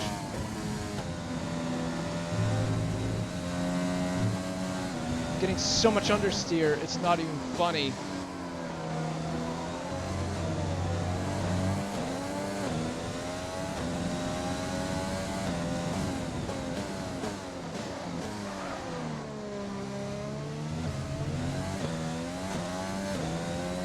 Ah, the understeer is terrible.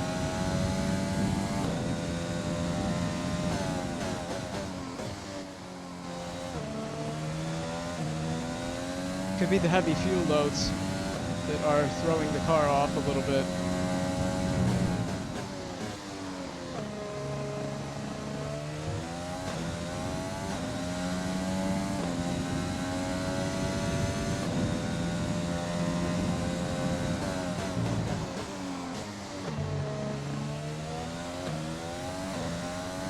Catching back up to the pack ahead.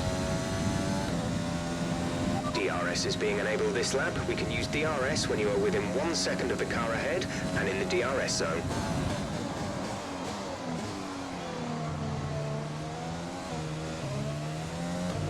Virtual safety car deployed. Slow down and maintain a positive delta. Virtual safety car is deployed.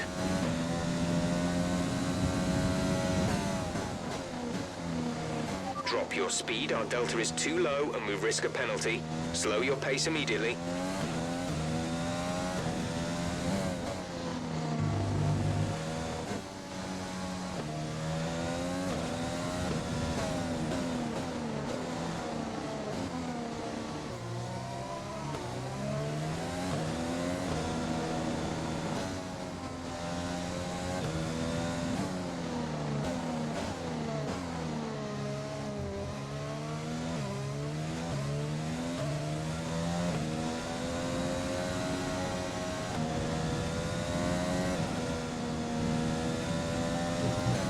VSC ending, we're going green. Maintain positive delta until the green flags.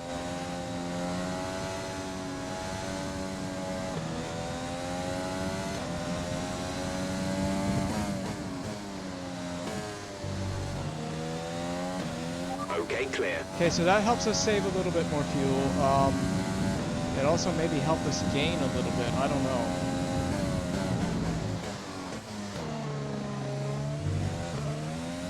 Car's understeering all over the place. I'm gonna have to make do with it.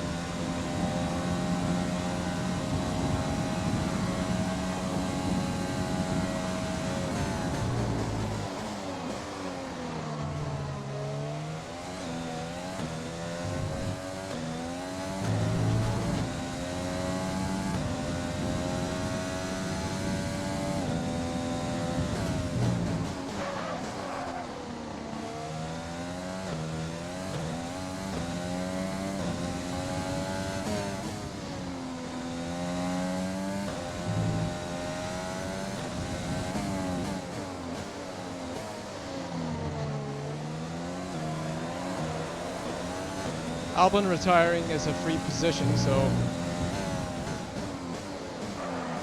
that's good. I gotta stop letting the rear step out a little bit on traction.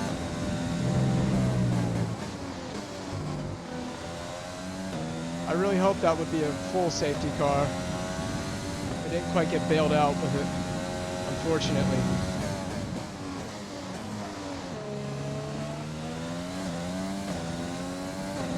Is there just something about the Season 1 car that it just likes to spin?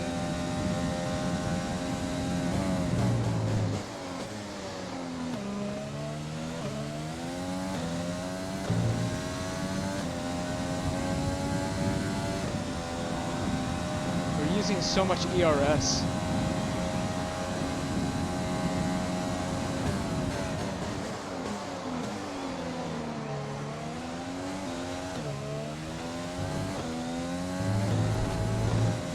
Teammate is dawdling around in last. Well, next to last. We're technically last now, but we're going to overtake him.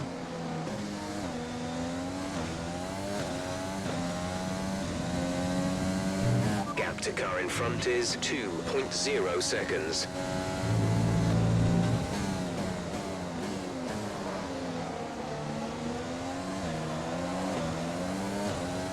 Can't get this stupid car slowed down fast enough.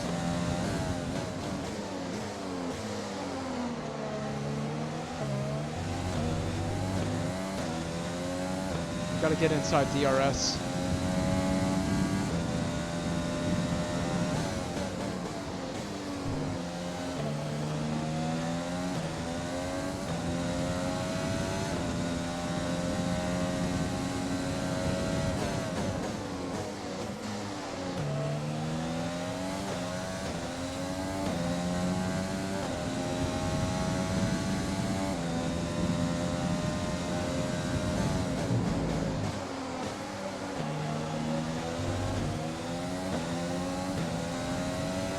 Just outside of it. Just outside of DRS.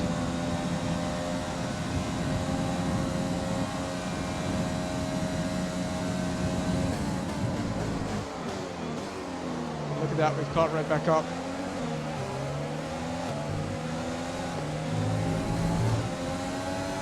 No DRS? Oh, I guess the detection point is further back.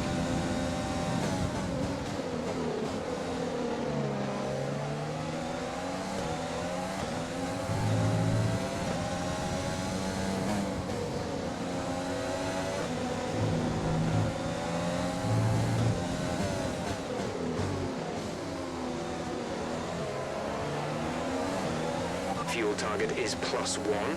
Faster engine modes are available.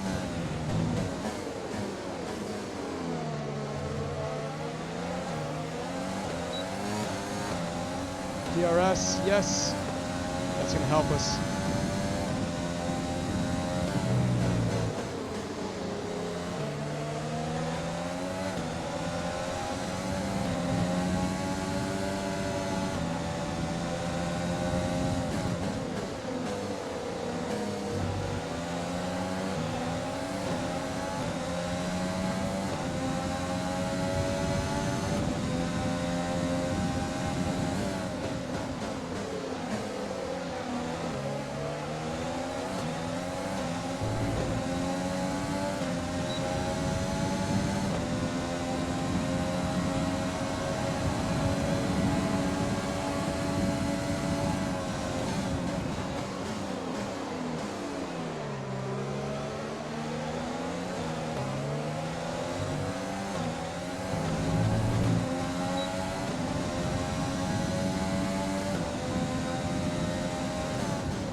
Just getting such a much better exit than I am.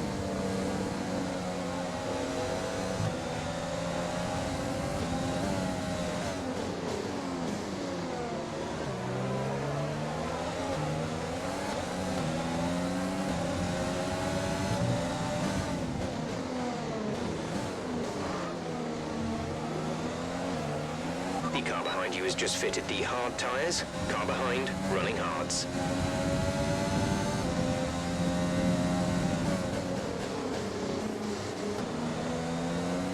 Come on, Delatraz, move, buddy.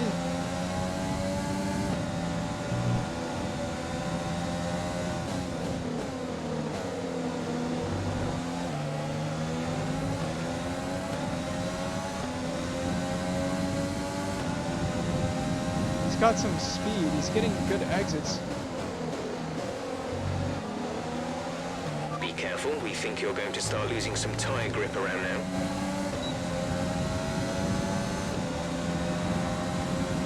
did compromise his exit with that overtake. Put a car behind us.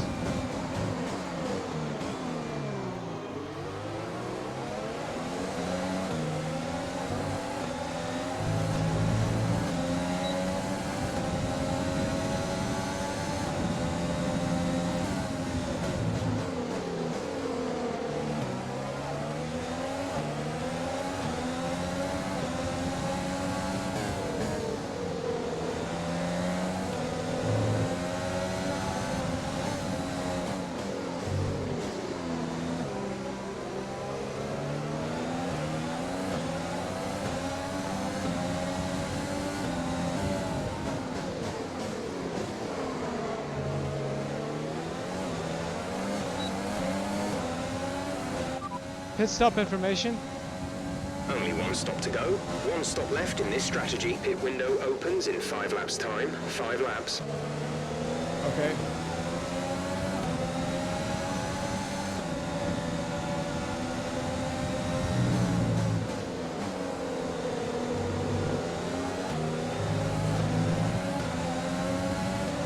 Too far behind Magnuson.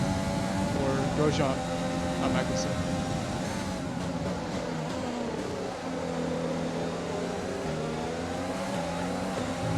Could have sent an absolute dive bomb, but it wouldn't have worked. Oh my goodness.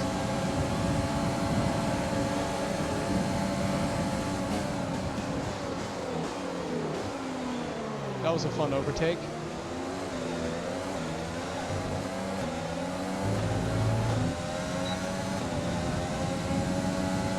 Gotta start saving ERS.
Oh, broke myself. It's a rookie mistake. Ah, I broke myself a little bit. Gap to teammate behind is 1.7 seconds. Grosjean is just laughing.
Save this ERS here and use it on the straight.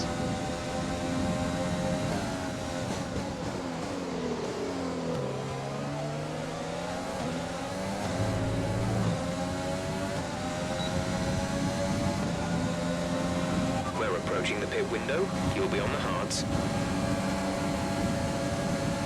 Oh, you idiot! Ah, the AI.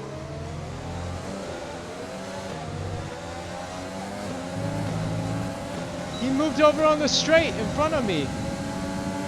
Oh my god.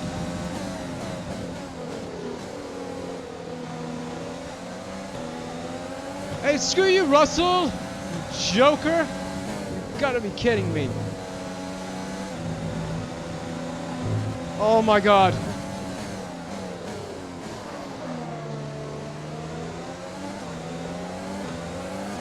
Auto block and ruin his race. What a joke.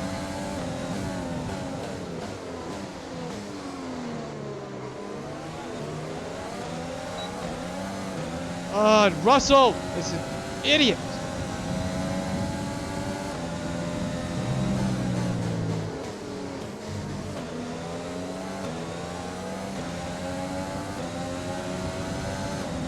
Damn it.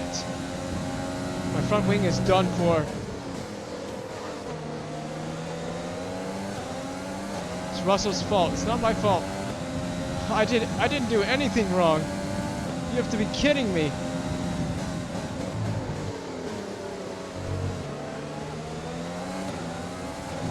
This is what I meant when I said no flashbacks. Though, we're not going to use flashbacks. We'll see how the pace is without the wing. Be aware the car behind has newer tires. Car behind on newer tires. Vehicle condition. Be careful with the front wing. Yeah. You've taken some minor damage. I know. It's not awful, but God. I'm gonna let the team decide if they want to change it. It doesn't matter to me.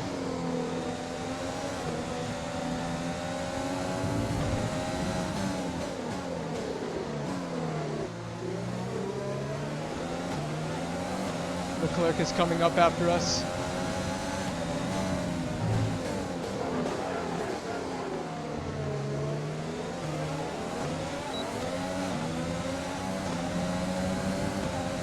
Magnuson doesn't have DRS to help him out anymore. Or Grosjean. I keep saying Magnuson. It's still Grosjean. Magnuson ahead of Grosjean.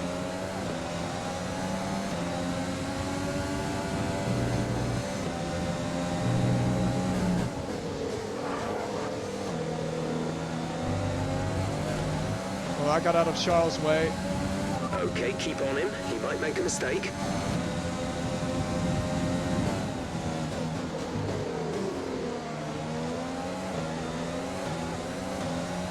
Maybe Charles can get ahead of Grosjean and slow him down. We're gonna box this lap. Push hard on the Yeah, lap. there you go. That actually might work for me. Oh, this is gonna work.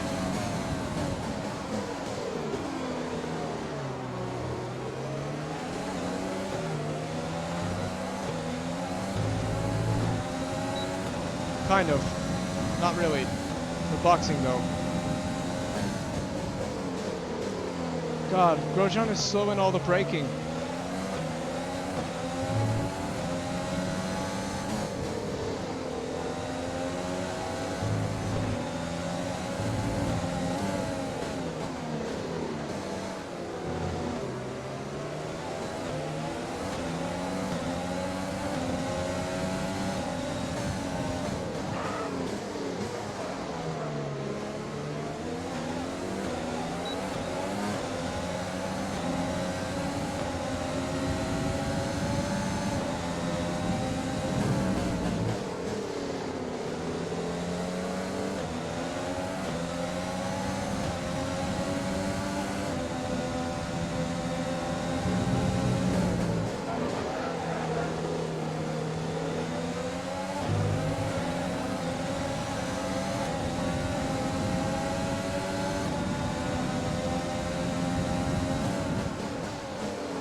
Let's see if they have a new front wing. They probably do. Oh, man. It's Russell's fault, too. It's Russell's fault. Yeah. Dang it, Russell. You suck. Release, release. And an extra 7 seconds spin in there that we needed to. Oh. That That was our last stop. No more scheduled pit stops.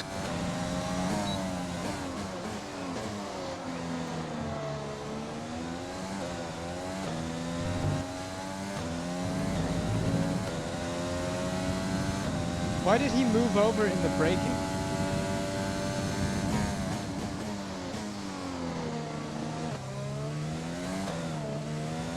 Tires are cold.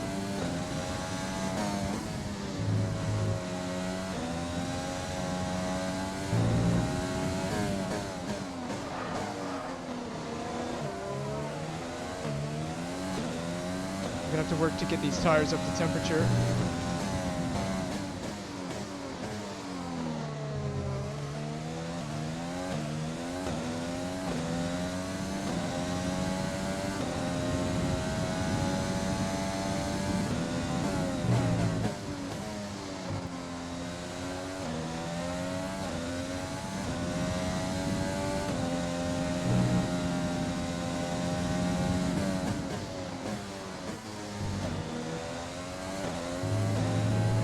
Is coming in for his stop. Delatraz is in.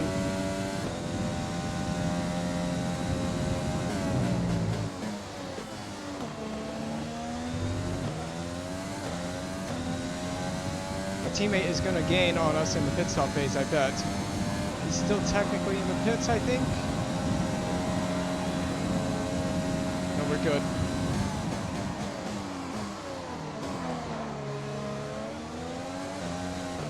I mean, he'll gain, but he won't go ahead of us. That's what I mean.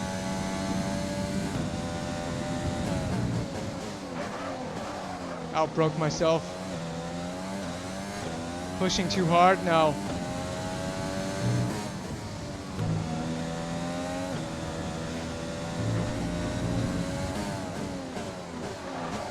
Making too many mistakes. I'm also struggling with grip.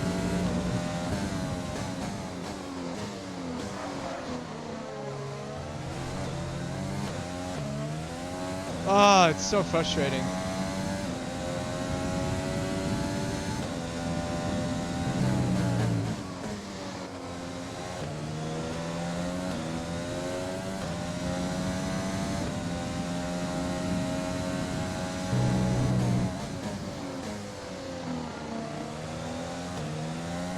We've only lost one position in all of this, so it's kind of amazing that we've only lost a position.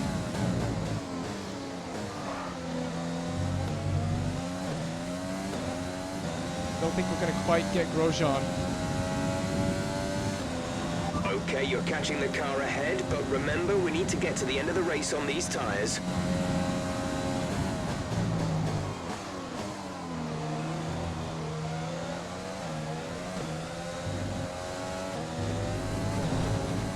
Tell I'm struggling for grip and temperature on these tires. Oddly enough, at Bahrain, I'm struggling for temperature.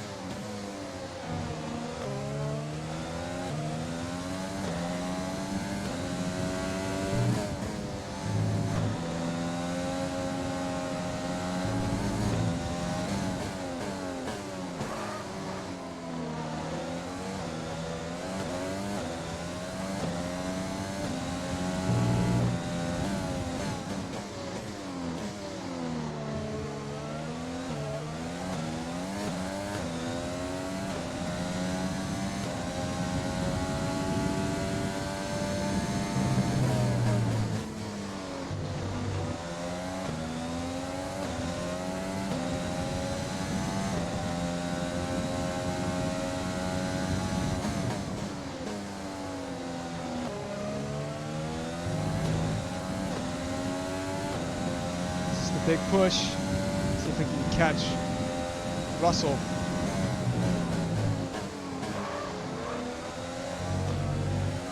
Not if I keep making dumb mistakes by braking like that.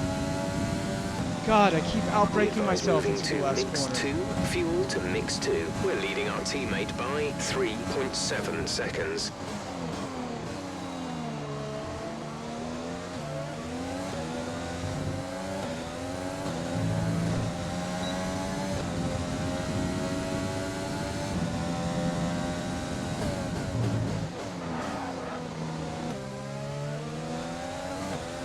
lock up to plenty.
Oh, why didn't I get DRS activated?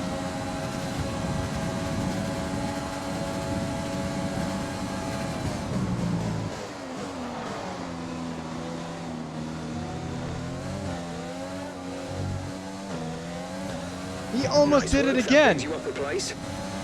He almost did it again.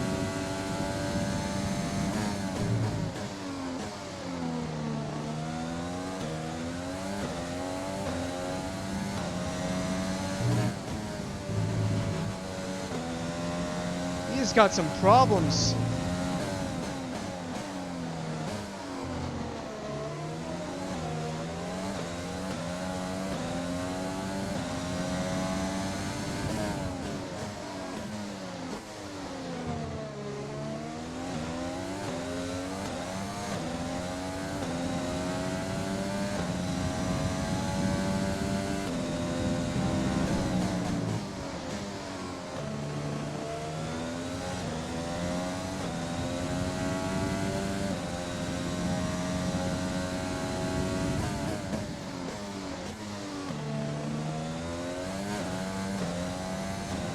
So even with the front wing change, we've re-overtaken Russell.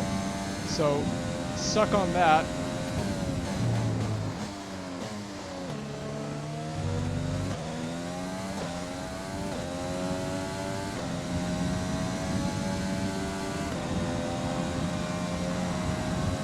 We gotta catch the Haas cars. That would be nice to catch them and overtake them.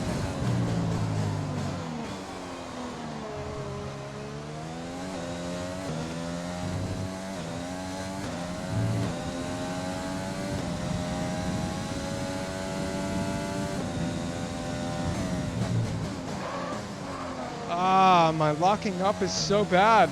The brakes are so bad on our car. They're horrible.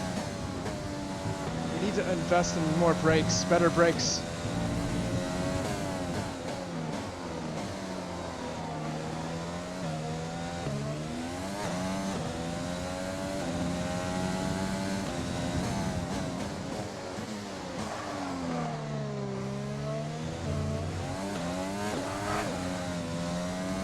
Car's just trying to kill me every time I accelerate out of the corners.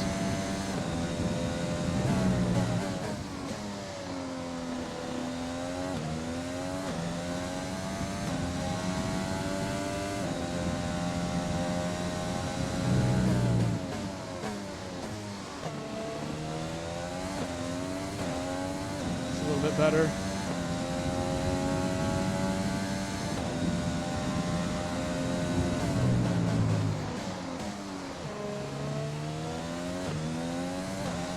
That's much better. We're gonna have to start saving fuel into these corners. It's okay, I know how to save it around here.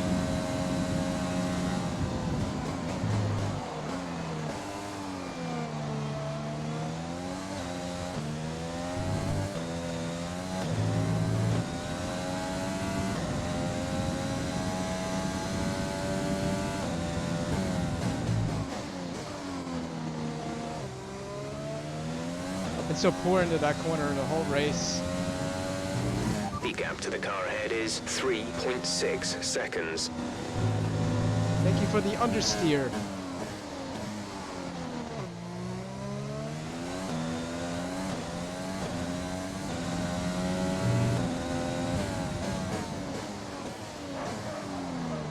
and we're running out of grip here. Jeff, why does our car suck?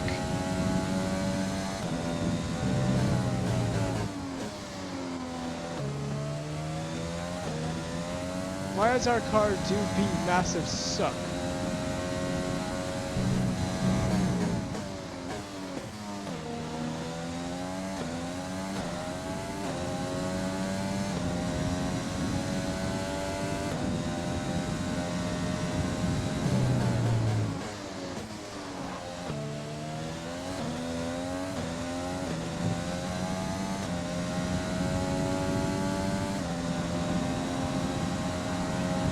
Gotta try to catch those half cars. I think that's about as well as we can do.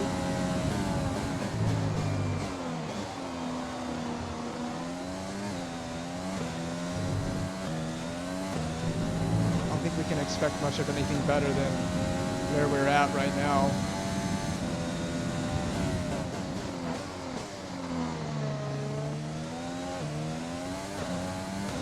Just poor performing in slow corners.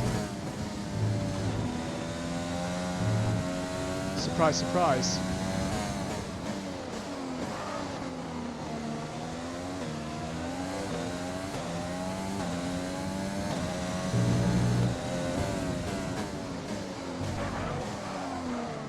Ah! Screw you, turn 10! Screw turn 10!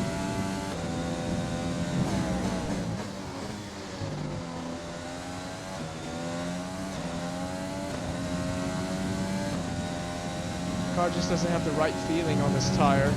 Our gap to the car in front is 2.9 seconds. We're getting there. We're gaining on those guys ahead, but we gotta just be careful here.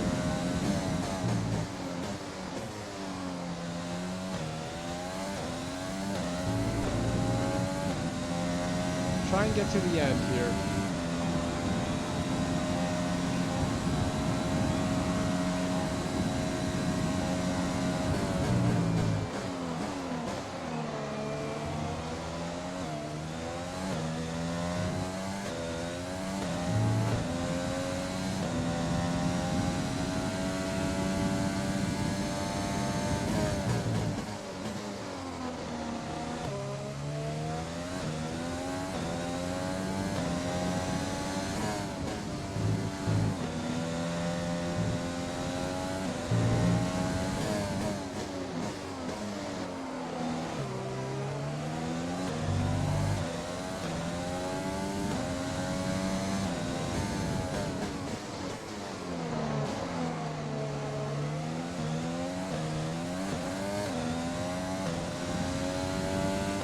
Trying to get enough punch out of the corners.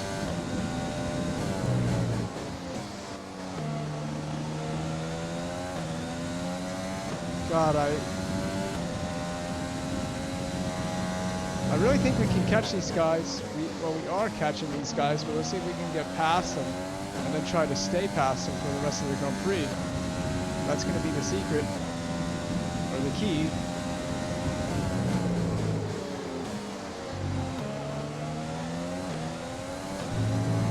We have pretty good pace right now. We're starting to catch the car in front, but we need to get look rid of after the overtake. tires. We won't be making another pit stop.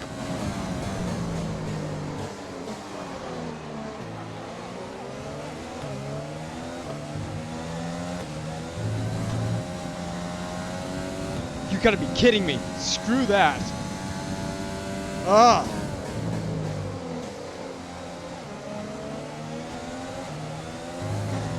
I almost completely bent it.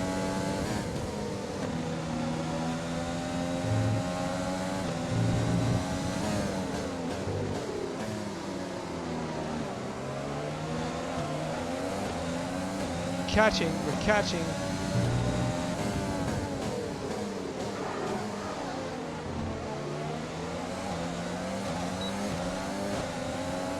I would rather lock up and go very acute than go wide. So that worked out better than previous lockups, but that's a bit wide.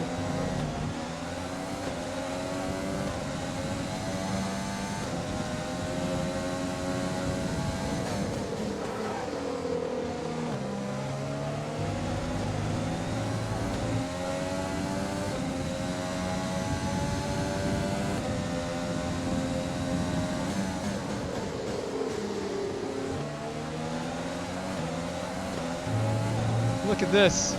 Look at this. We're in DRS. We're not going to be able to run in this engine mode much longer. We're about a lap over target. Drop down to mix 2 soon.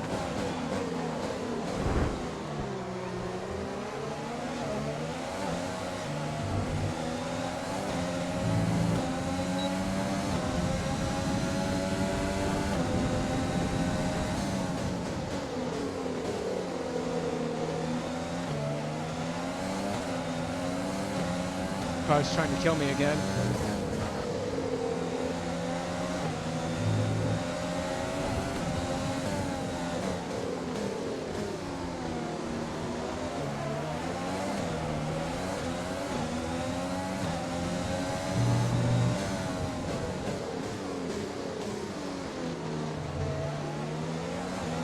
There's 5 laps of fuel remaining. I'm playing with fire by not changing the differential.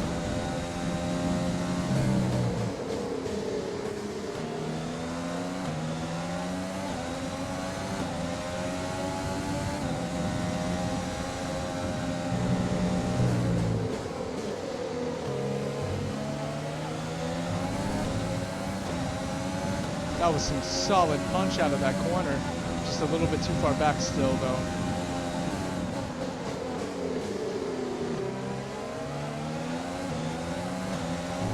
Ah, I see, I'm just too far back. There's an ERS here. We'll have to be very strategic about this.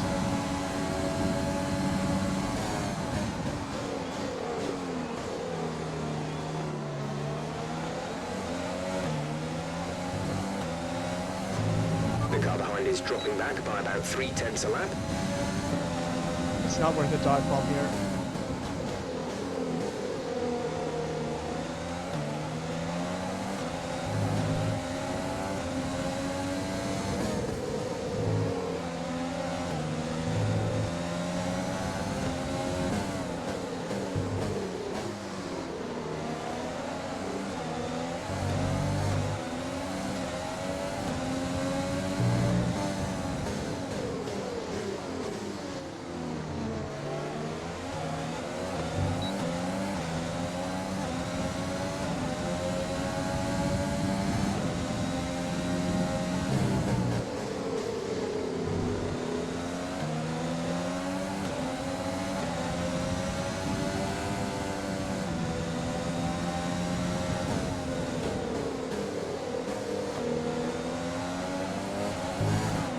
Tyre concerns at the moment. Just focus on the driving.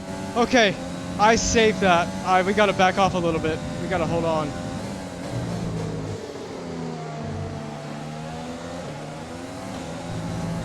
I hope I'm not outside DRS. I'm not. Okay. That was almost costly. That was a near spin.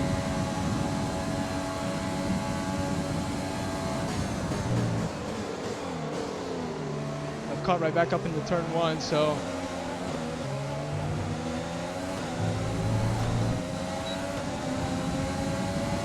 Oh yes, here's the dive bomb.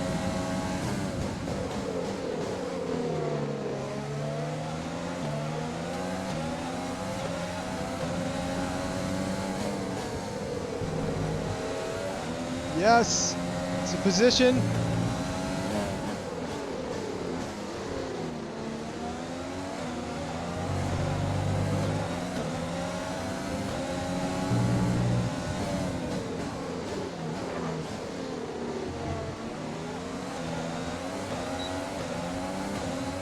Now we just need to stay in DRS and pull away out of DRS with Grosjean.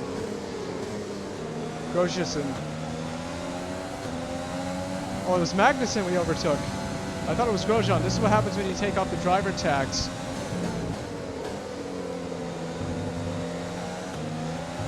You suddenly have no idea exactly who you're racing.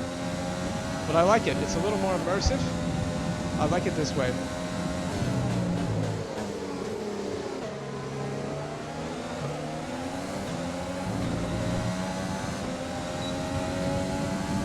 Alright, we gotta save ERS. We can't keep pushing. It's gonna be a crazy last lap. So hold on to your horses. There's 3 laps of fuel remaining.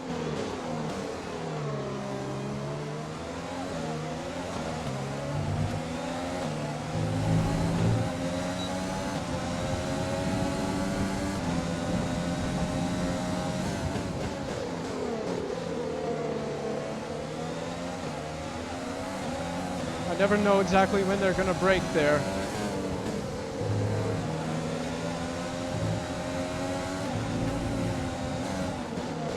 The car is really scaring the crap out of me right now.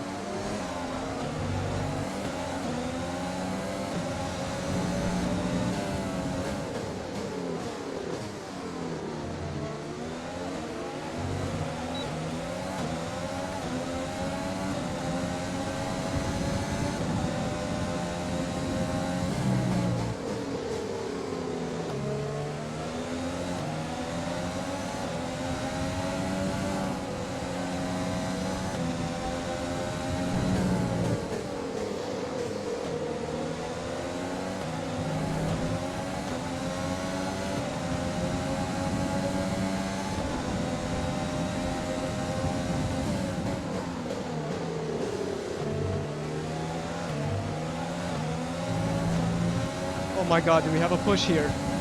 Do we have a look? Do we have a push? We're catching the car ahead, but be aware that these tyres need to last till the end of the race. Gap to teammate behind is 10.6 seconds.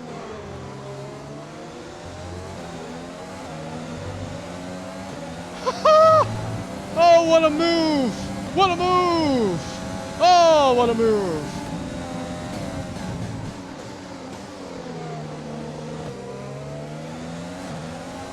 Ah!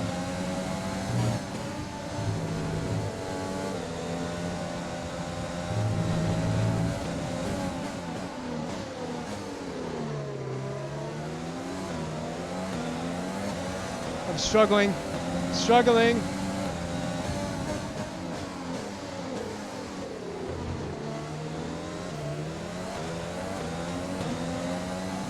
Oh!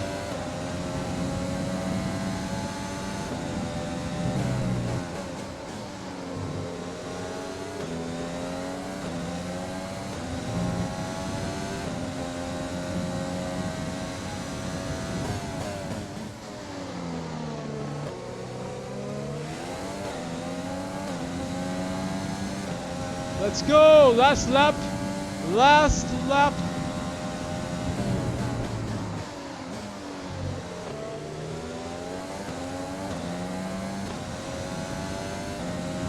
There's only one lap of fuel remaining. Big This is push. your final lap of the Big race. push! Let's do this!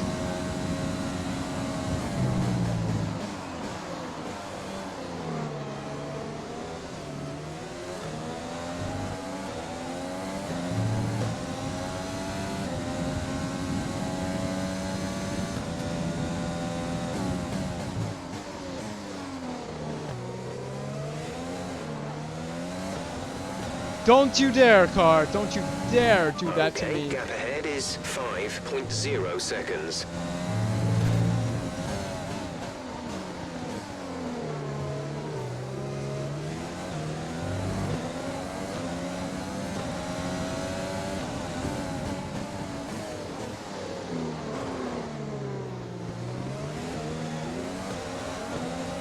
Running out of pace. Running out of tire. Uh-oh.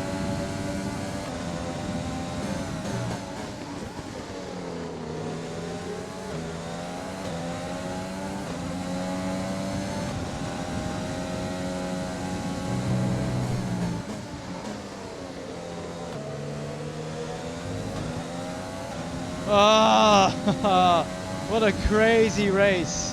What an epic race.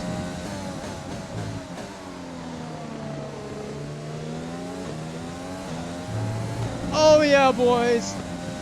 What a finish. Pretty good race. All right, race over. Take care of the car on the way in. All right. P14. P14. We gain a position. Oh, what a race.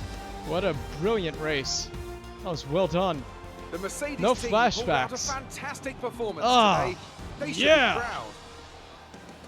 Tell me, Ant, how do you think they were able to deliver such an incredible result today? I feel like consistency was probably the key today. There's being quick, and then there's being quick lap after lap after lap. If you can do that, you can capitalise on other people's errors without making many of your own.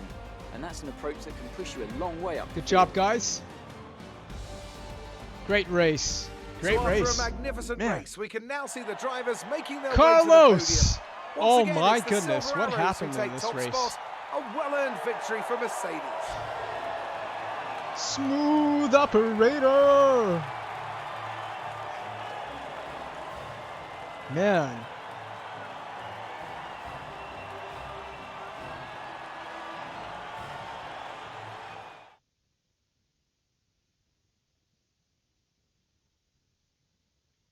Ah. I'm sweating. That was intense. I almost lost the car on multiple occasions. Oh. I'm just trying to breathe a sigh of relief. So let's review the updated driver's standings. After today's performance, Valtteri Bottas secures the championship lead. Some amazing talents out on the track today. But Anthony, who would you pick as your driver of the day? That's got to be the Flying Finn. Wait, how many Flying Fins have we had now? Anyway, I'm talking about Bottas this time. Just great raw speed, and a good job in traffic as well. It's time to see how things are shaping up in the Constructors' Championship. Mercedes move to the top of the table.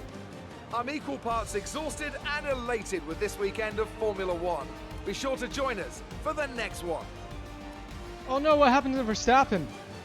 How did he end up a lap down? Verstappen got lapped. He made 2 stops. Okay. Both Red Bull do not get points. That's why the podium was so wild. Red Bull did not do very well in this race. Both cars outside the points. Verstappen in last, might as well have DNF'd that race. He got lapped. Latifi gets lapped. Russell just doesn't get lapped. But Russell, I gotta talk about this. He absolutely destroyed my front wing early in the race. I tried to overtake on the straight. It was me and Grosjean and Russell, and we were going 3 wide on the straight. I tried to pull alongside to overtake Russell, and as I'm trying to go for the move, I don't expect the AI to do this, he pulls his car over and rams into my front wing. What was that? So I didn't flash it back. I wanted to see if we could get through this. No flashbacks. We didn't flash back. We had a great result. We had a good race. Pretty good pace. I don't know that there was anything better than P14. That is just overachieving. Delatraz finishes P18. He gains 2 positions. So pretty good race from both of our cars. We're just a little bit quicker than Louis is right now, which you would expect that to be. Man, and we finished ahead of both Haas cars. We did a double overtake on the Alpha and the Haas that gave us P14. If it weren't for that move, I don't know if we would have gotten Grosjean, but nice job overtaking the Haas. We don't have points yet, but honestly can't expect points. We were not far off points, to be honest. Look how close we were. 2 points in our first race, so a very good start for United F1. A very simple one-stop strategy, and most importantly, we didn't get lapped. You can look at our lap times and see how consistent we were. Pretty consistently in the 1:34s. Did some 33s, some 34s there as the tires were going off. They were going off late in this race. We started struggling with tires. Often in the race struggled with traction coming out of corners where we just couldn't quite find the optimal traction coming out of the corners. You can see Delatraz was doing the same times as I was on the hard tire, so that's good to see. I was in traffic for a lot of that stint, but he was doing pretty much the same exact time as us on hards. Verstappen, I don't know what happened to Verstappen, how he ended up a lap down. I don't know. Maybe it was the 2-stop strategy, I don't know. Verstappen ends up a lap down. Incidents? Nothing. It doesn't say. Maybe he had to come in for repairs. We did. We came in for a front wing change. No, he didn't. He didn't. So I don't know how Verstappen ended up a lap down, but he did end up a lap down.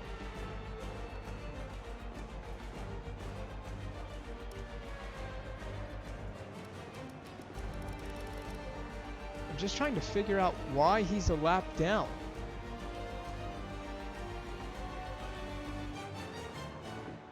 I mean, there's other people in the top 10 that they all did 2 stops, and they didn't go down a lap. So why was Verstappen down 1 lap? Somebody chime in and let me know. Soft, medium. Okay. He did a 42. He did a 42. 1 minute 42.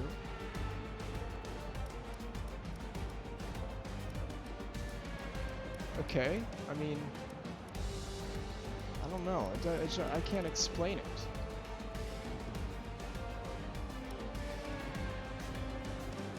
Weird. But we got a position because of it. We got 2 free positions in this race. Without those 2 free positions from Red Bull, we would have been like P16. So we got lucky. But overall, a very good race. So here's the highlights. I'm going to move my mouse out of the way. And I'm going to hide this right here. So we're starting way back there in P15. We could start here. Actually have a really good start. I tried to go along the inside. You're going to see my car just go down the inside here as I try to make an overtake.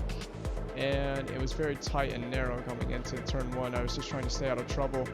We get overtaken by the Haas cars and a Williams. And I'm just trying to keep it on track and not be too, I don't know what the word is, flustered, I guess, by losing those positions.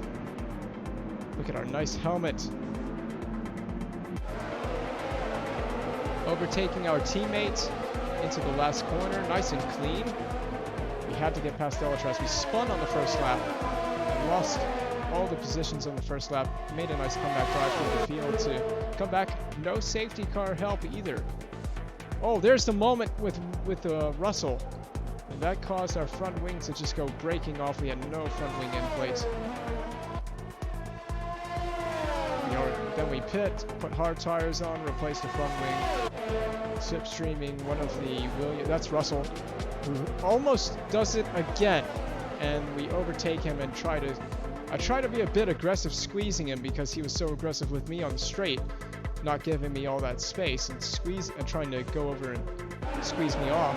So I decided to be a bit aggressive in that overtaking maneuver without trying to be too dirty. And then this is overtaking Magnuson. And I didn't realize it was Magnuson at the time. I felt we were behind Grosjean the whole time, but it was actually Magnuson. We get past lap 27. We're in P17. This is not an overtake. We're trying to get an overtake set up. I think we set up an overtake on, this is the 3 wide moment. Around the outside, going to the inside on Grosjean. Nice overtake there, nice and clean. We just kind of throw it down the inside, make the car stick. And that's a checkered flag. We take P14, an incredible race for us. I don't know how we made that race work, but I don't have any complaints. Here's the onboard. We want to see a couple of things from this race. So there's 3 key things I would like to see from this race from the onboard perspective. We'll also probably get the broadcast camera perspective of these moments as well. Well, the moments I'm chasing after here are the spin on lap 1.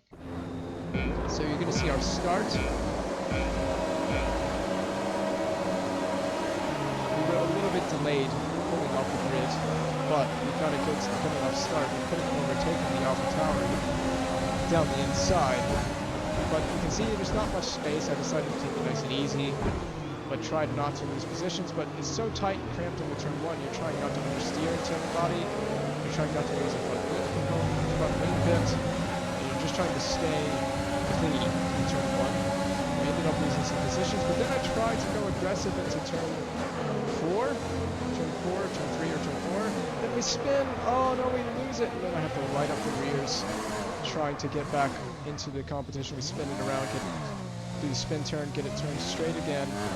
Disappointing, but what else are you going to do? I want to see the spin from the broadcast point of view as well. We try to send a move here down the inside. It actually sticks, but we lose grip on the traction, which I wasn't expecting to happen. You can see we just lose the rear end. Very much in the same place as Sebastian Vettel all those years ago. Spin turn, get it turned around, tried to get back into this race, which we did. We eventually caught back up to that pack of cars.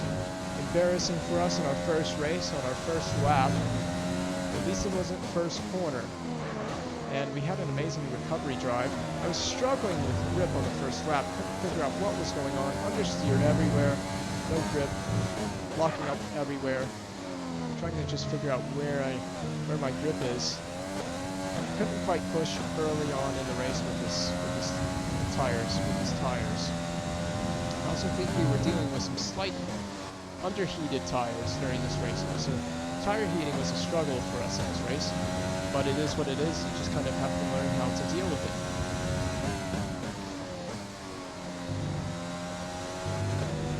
So this is the first lap. It wasn't a brilliant first lap with the team, but it doesn't matter about the first lap, it matters about the finishing result. We had a brilliant finishing result in this race. So we're going to skip forward, and we're going to get to the moment with Russell, which happened, I don't know what lap it happened on. It happened before the pit stop phase. It was probably like lap 10. So we're on lap 2 here. You can see our car, nice and red, white, and blue.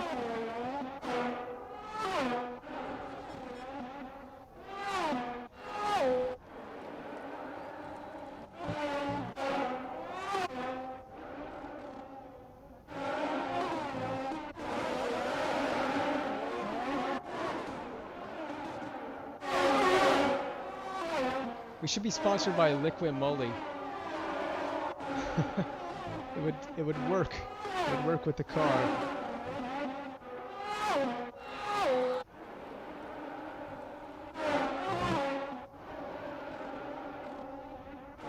And I'm just pushing.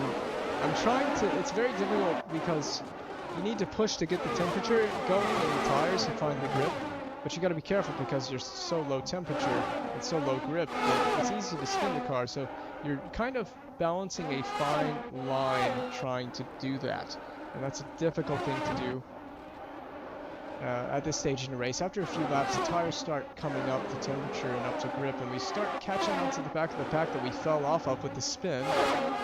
We didn't, to be fair with the spin, we didn't lose too many seconds. We lost about I think we lost about 5 seconds. So it's about like a 5-second penalty, basically. We didn't get a safety car to help us out in this race, which makes our result even more impressive. You can see we're trying to overtake Louis Delatraz here. We didn't do that until the final corner of the lap.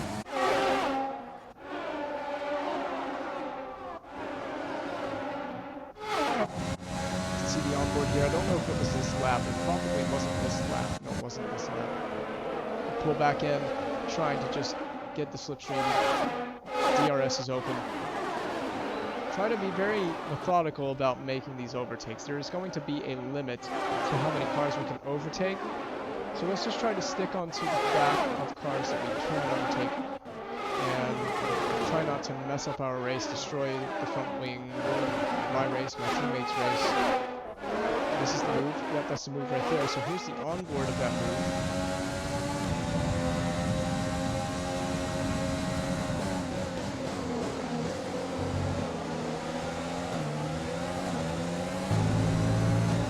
Passed, nice and clean. Love a good clean overtake. Now we're having to defend. A Red Bull comes out of the pits. I don't know which Red Bull it is. It's Verstappen, actually. That confirms it. You can see the helmet. It's Verstappen. He ended up being lapped in this race, so Verstappen gets lapped and we don't. I looked at Verstappen's lap times and I didn't see anything wrong with the lap times he was doing. So this is Grosjean. And I think this is the lap where we pull. No, that's a different Williams. That is Latifi then, isn't it?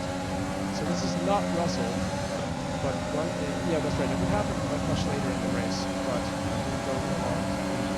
Alongside the Williams overtaking against the Grosjean, getting past. Just follow Grosjean into turn 1 there, around the Williams, down the inside. And we were just stuck behind Grosjean for a while. He was just that little bit quicker than we were.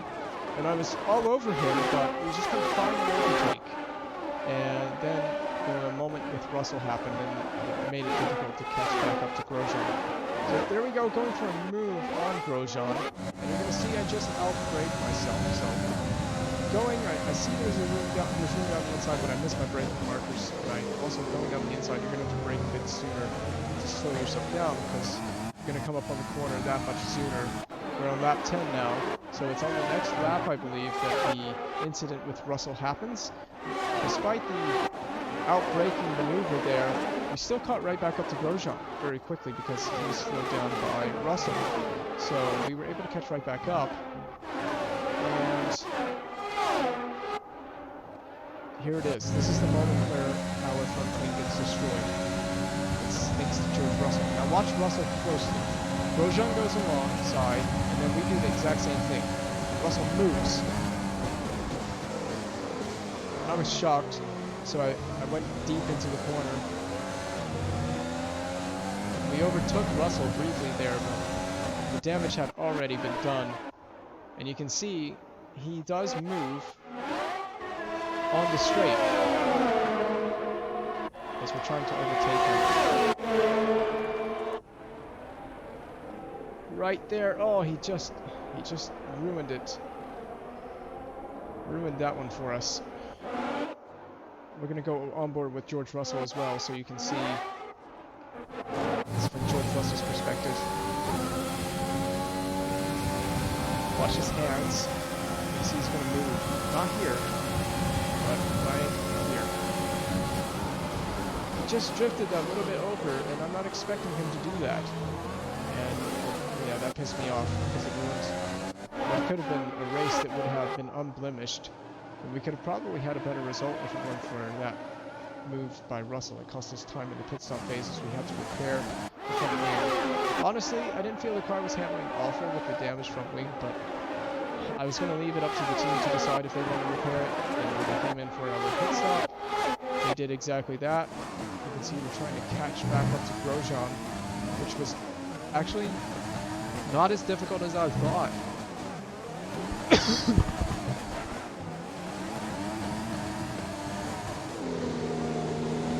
Excuse me, I have something in my throat. Ugh, horrible timing. I'm trying to explain the pace with the damaged front wing. It wasn't as bad as I thought. I did get something in my throat. There goes Leclerc. We just didn't have the pace to... Oh, we stayed out an extra lap, that's right. We just didn't have the pace to stay with Grosjean throughout the whole track and overtake him. Just pull away in just the right sections, and we were struggling a little bit with the front wing, but the pace wasn't as bad as I thought it would be. I didn't think we were going to drop off as much. I thought we would drop off a lot worse. You can see we're struggling to keep the faster cars behind, which we could do anyway. So Grosjean is in, and we're going to follow him into the pits, as well as Russell is going to follow us into the pits as well behind. And Russell's of course going to overtake us in the pits because we have the extra time to spend making the front wing change. So here we go, we're coming in, we're changing onto the hard tire, and we're changing the front wing. We changed the front wing, unfortunately, very difficult to have to see that, have that happen on the first, at the end of the first stint, and in the first race. But it is what it is. We just learn how to deal with it and get on with our race, try to make up as many positions as we can. So from this point, there's not much that really happens until the end of the race, and I'm really doing this for the three wide overtake. And it was a double overtake, but it was 3 wide on the straight. So it wasn't a triple overtake, but ourselves and Grosjean and was it Russell? No, it was Giovinazzi. As we went down the inside to overtake two cars on the same corner. That pit straight at Bahrain is very magical for creating 3 wide moments and great overtaking opportunities. So you can definitely overtake here. You can definitely get some good racing here. And our result is a solid one.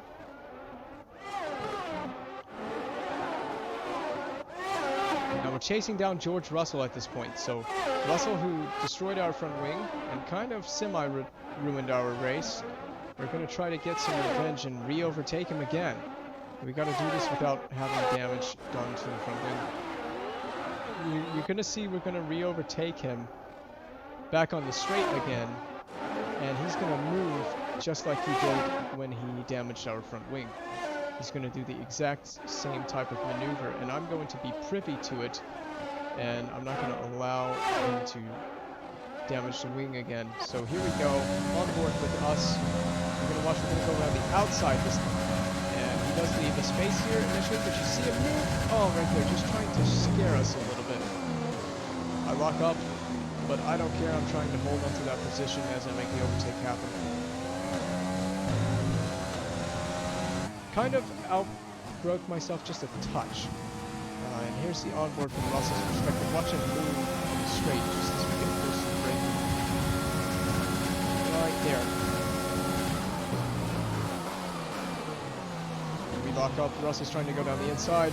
I'm trying to be a bit aggressive with him because he's been aggressive with me in this race.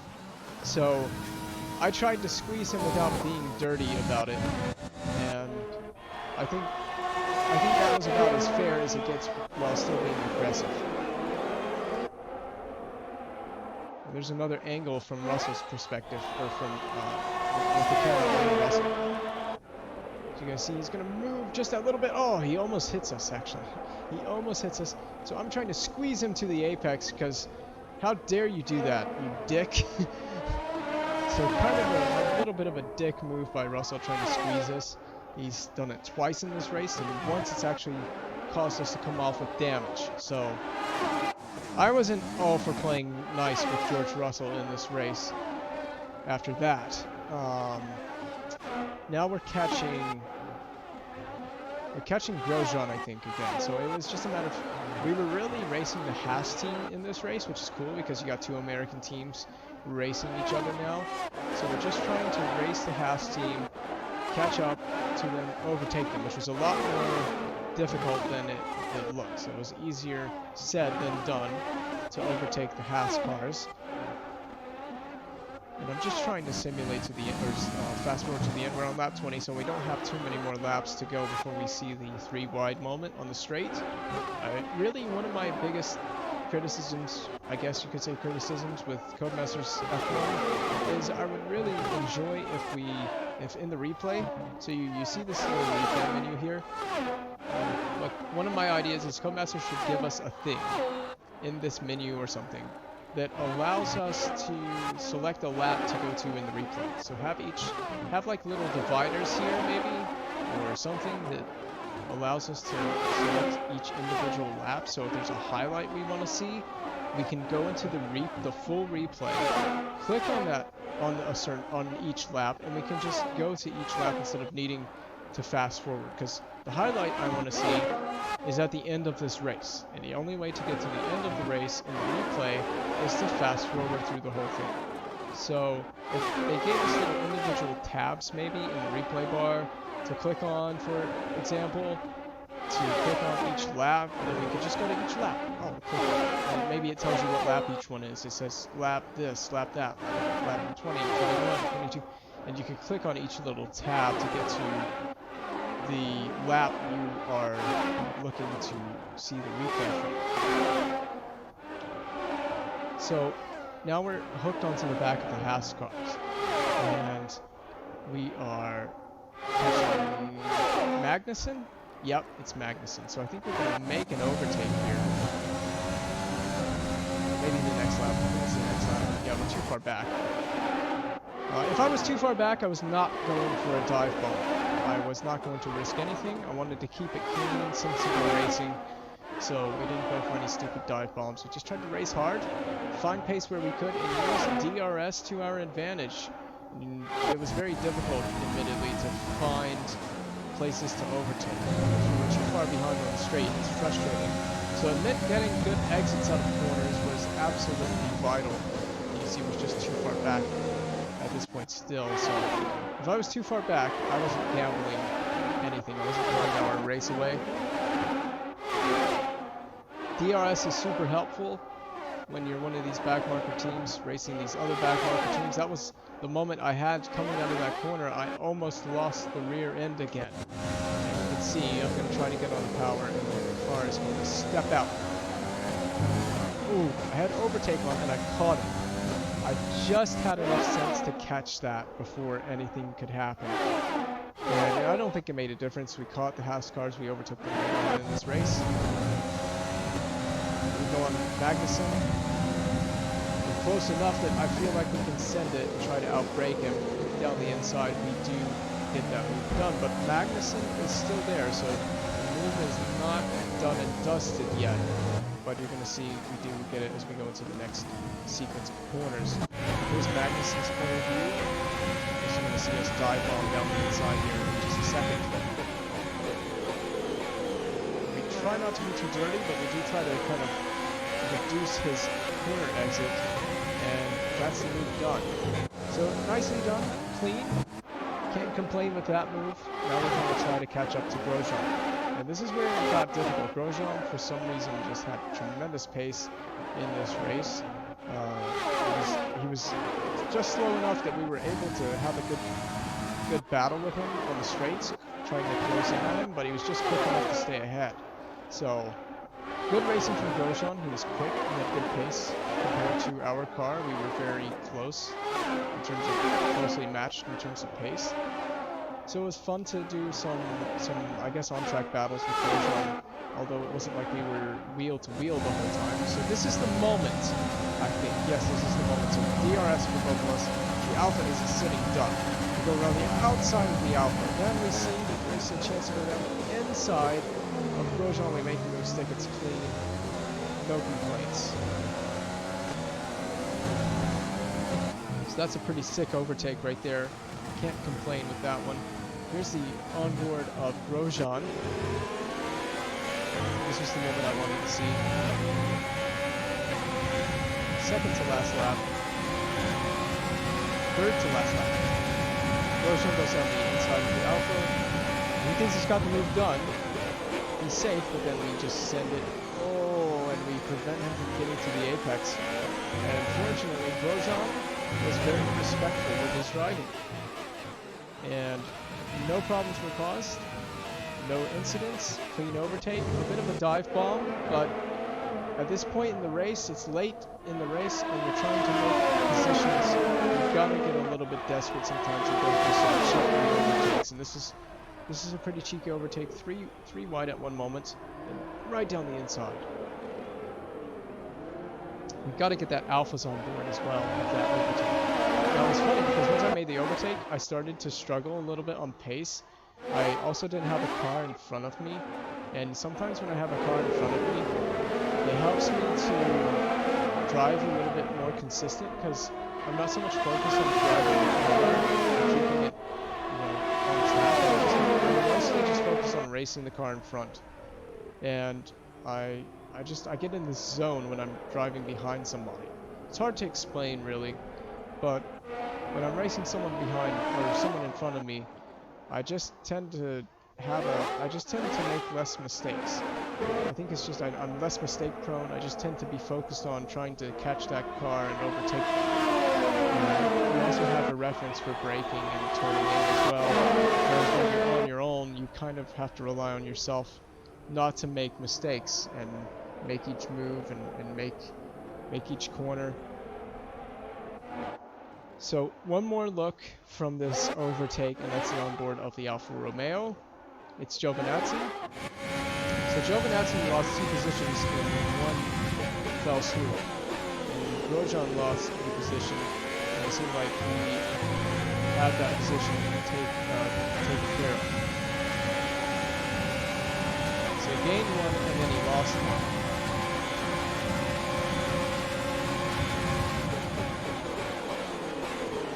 That was a last-minute decision to send it down the inside, by the way. I'm just so glad that the AI were respectful in letting me race them there. So, that's the end of the first race weekend. Can't say it gets much better than that. Expectations were not particularly high for this race, I would say. But both drivers finish. Both drivers get good results. It's not points, but points will come eventually. And when we get those points, it will be very satisfying. So we do have damage deductions, and that is because of Russell. It's not my fault for the damage, so it's nothing I did wrong. It's George Russell. It really should be coming out of his pocket. So there's nothing I can do about that. That move is in the past. That race is in the past. It wasn't a bad race. I'm very satisfied. Now we got to get our eyes focused towards Vietnam. So this is a track that I'm going to struggle at. I know I'm going to struggle at, but I haven't driven there with this wheel yet. So it's going to be interesting to see how this wheel does at a new circuit.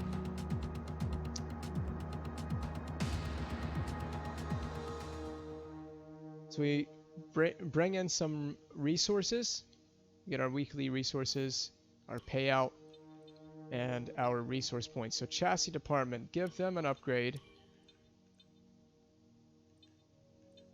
We'll figure out what the best way to go here is. That gives us cash. We need cash, so we'll do that. And we'll do simulator training for Delatraz. He's earned it with a P18, a pretty good result for him. So, oh, whoops. No, we want to do this. So we need to start buying upgrades for facilities. So which facility needs it the most? I'm going to have to move. I'm going to have to either move or minimize the chat. Aerodynamics, I think, needs it the most. So we're going to give the aerodynamic facility a chance to see some upgrades. Plus, we bought an upgrade for the aerodynamic facility as well. We have the parts and development in all but the chassis facility, but we already have a chassis upgrade that we bought for Bahrain, and it passed, or it passed it. It didn't fail, I guess you could say. It succeeded. So there's the parts that are in development for the next race weekend. We can go ahead and change out power units. So this is our practice power unit. There will be grid penalties in the future, but everyone would probably be in the same boat regarding grid penalties.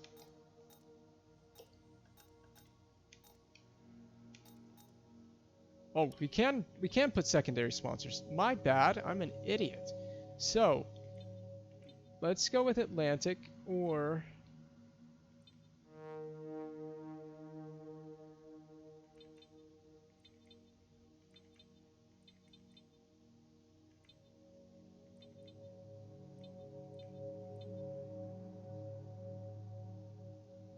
we aren't scoring 10 Constructors Championship points. Ooh, but it doesn't pay out as well weekly.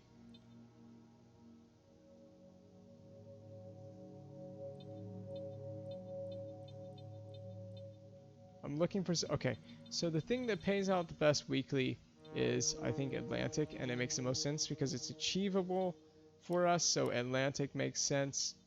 We cannot add another sponsor, but we can put that sponsor on the car. So we're going to go and put that sponsor on our car. Sponsor slot 1, Equinox, they're our primary sponsor. Sponsor slot 2, Atlantic. It's pretty straightforward, isn't it? We just have to...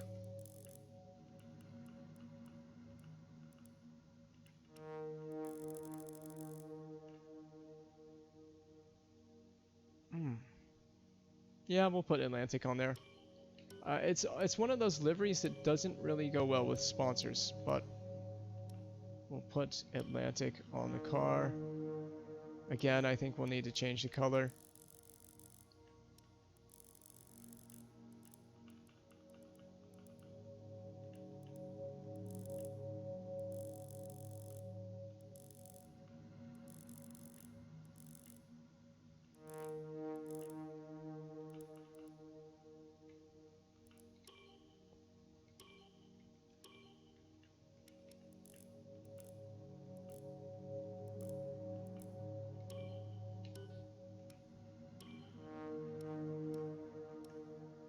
Equinox, that makes sense. There, I don't really like a sponsor on that part of the car.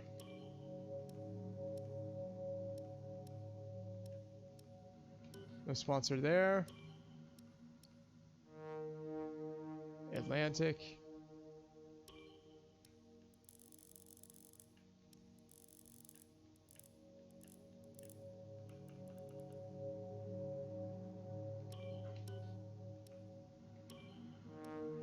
I don't like a sponsor there. I do think a sponsor should go here.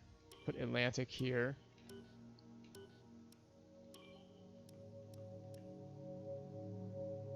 Equinox here.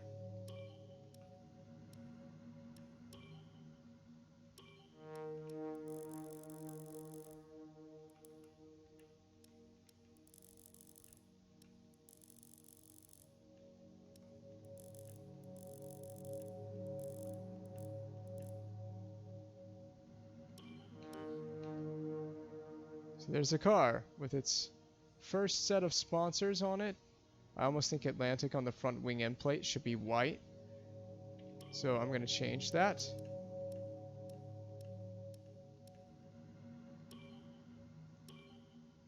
To be white. It kind of blends a little too well, but you can tell it says Atlantic.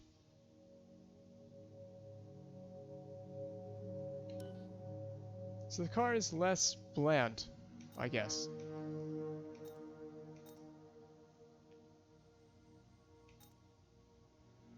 And those sponsors are also on the driver's suits now. So the racing suits now have sponsors. We have sponsorships. And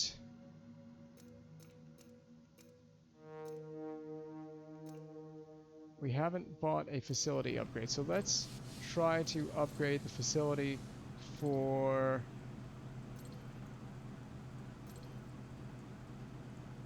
aerodynamics, I guess. Reduce the failure chance of failure. So we're going to be running on pretty much no money, but we're going to have some income soon. Get our weekly resources.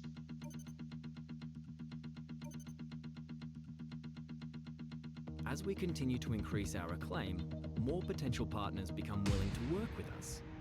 We can now approach an additional sponsor from the corporate tab. Good. Good, good, good. We need to... What? Oh, we already did that. Okay. So we can't approach another one until we get to level 5. So it's going to take us a while to get to level 5.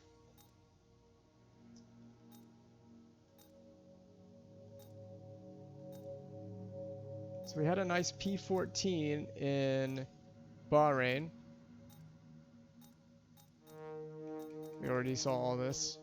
So let's just get to the race weekend.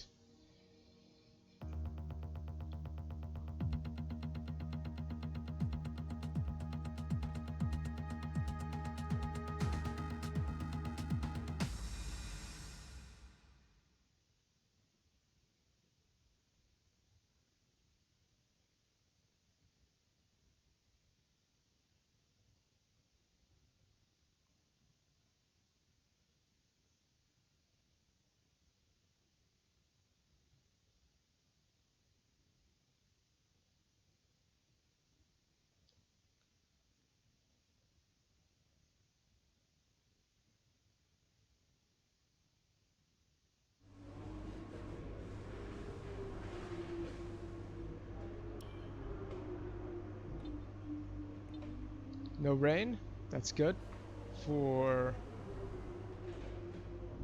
Vietnam. You don't have to worry about rain.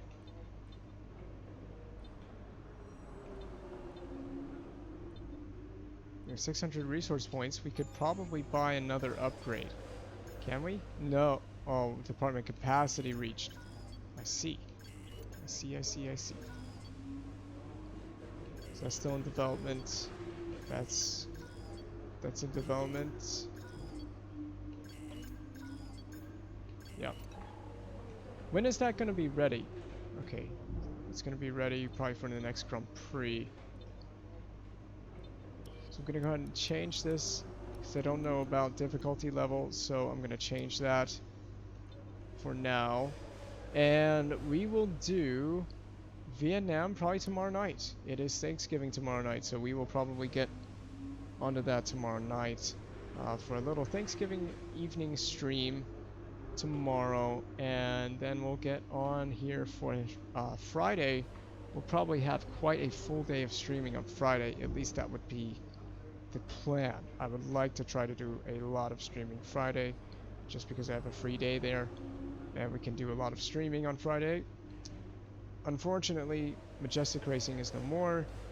Our save had been corrupted, so there's nothing I can really do there. But it's not going to stop us from trying again with United F1. I assume everything is saved. I hope nothing is going to get corrupted again, because we're going to be putting in some effort with United F1 Racing Team.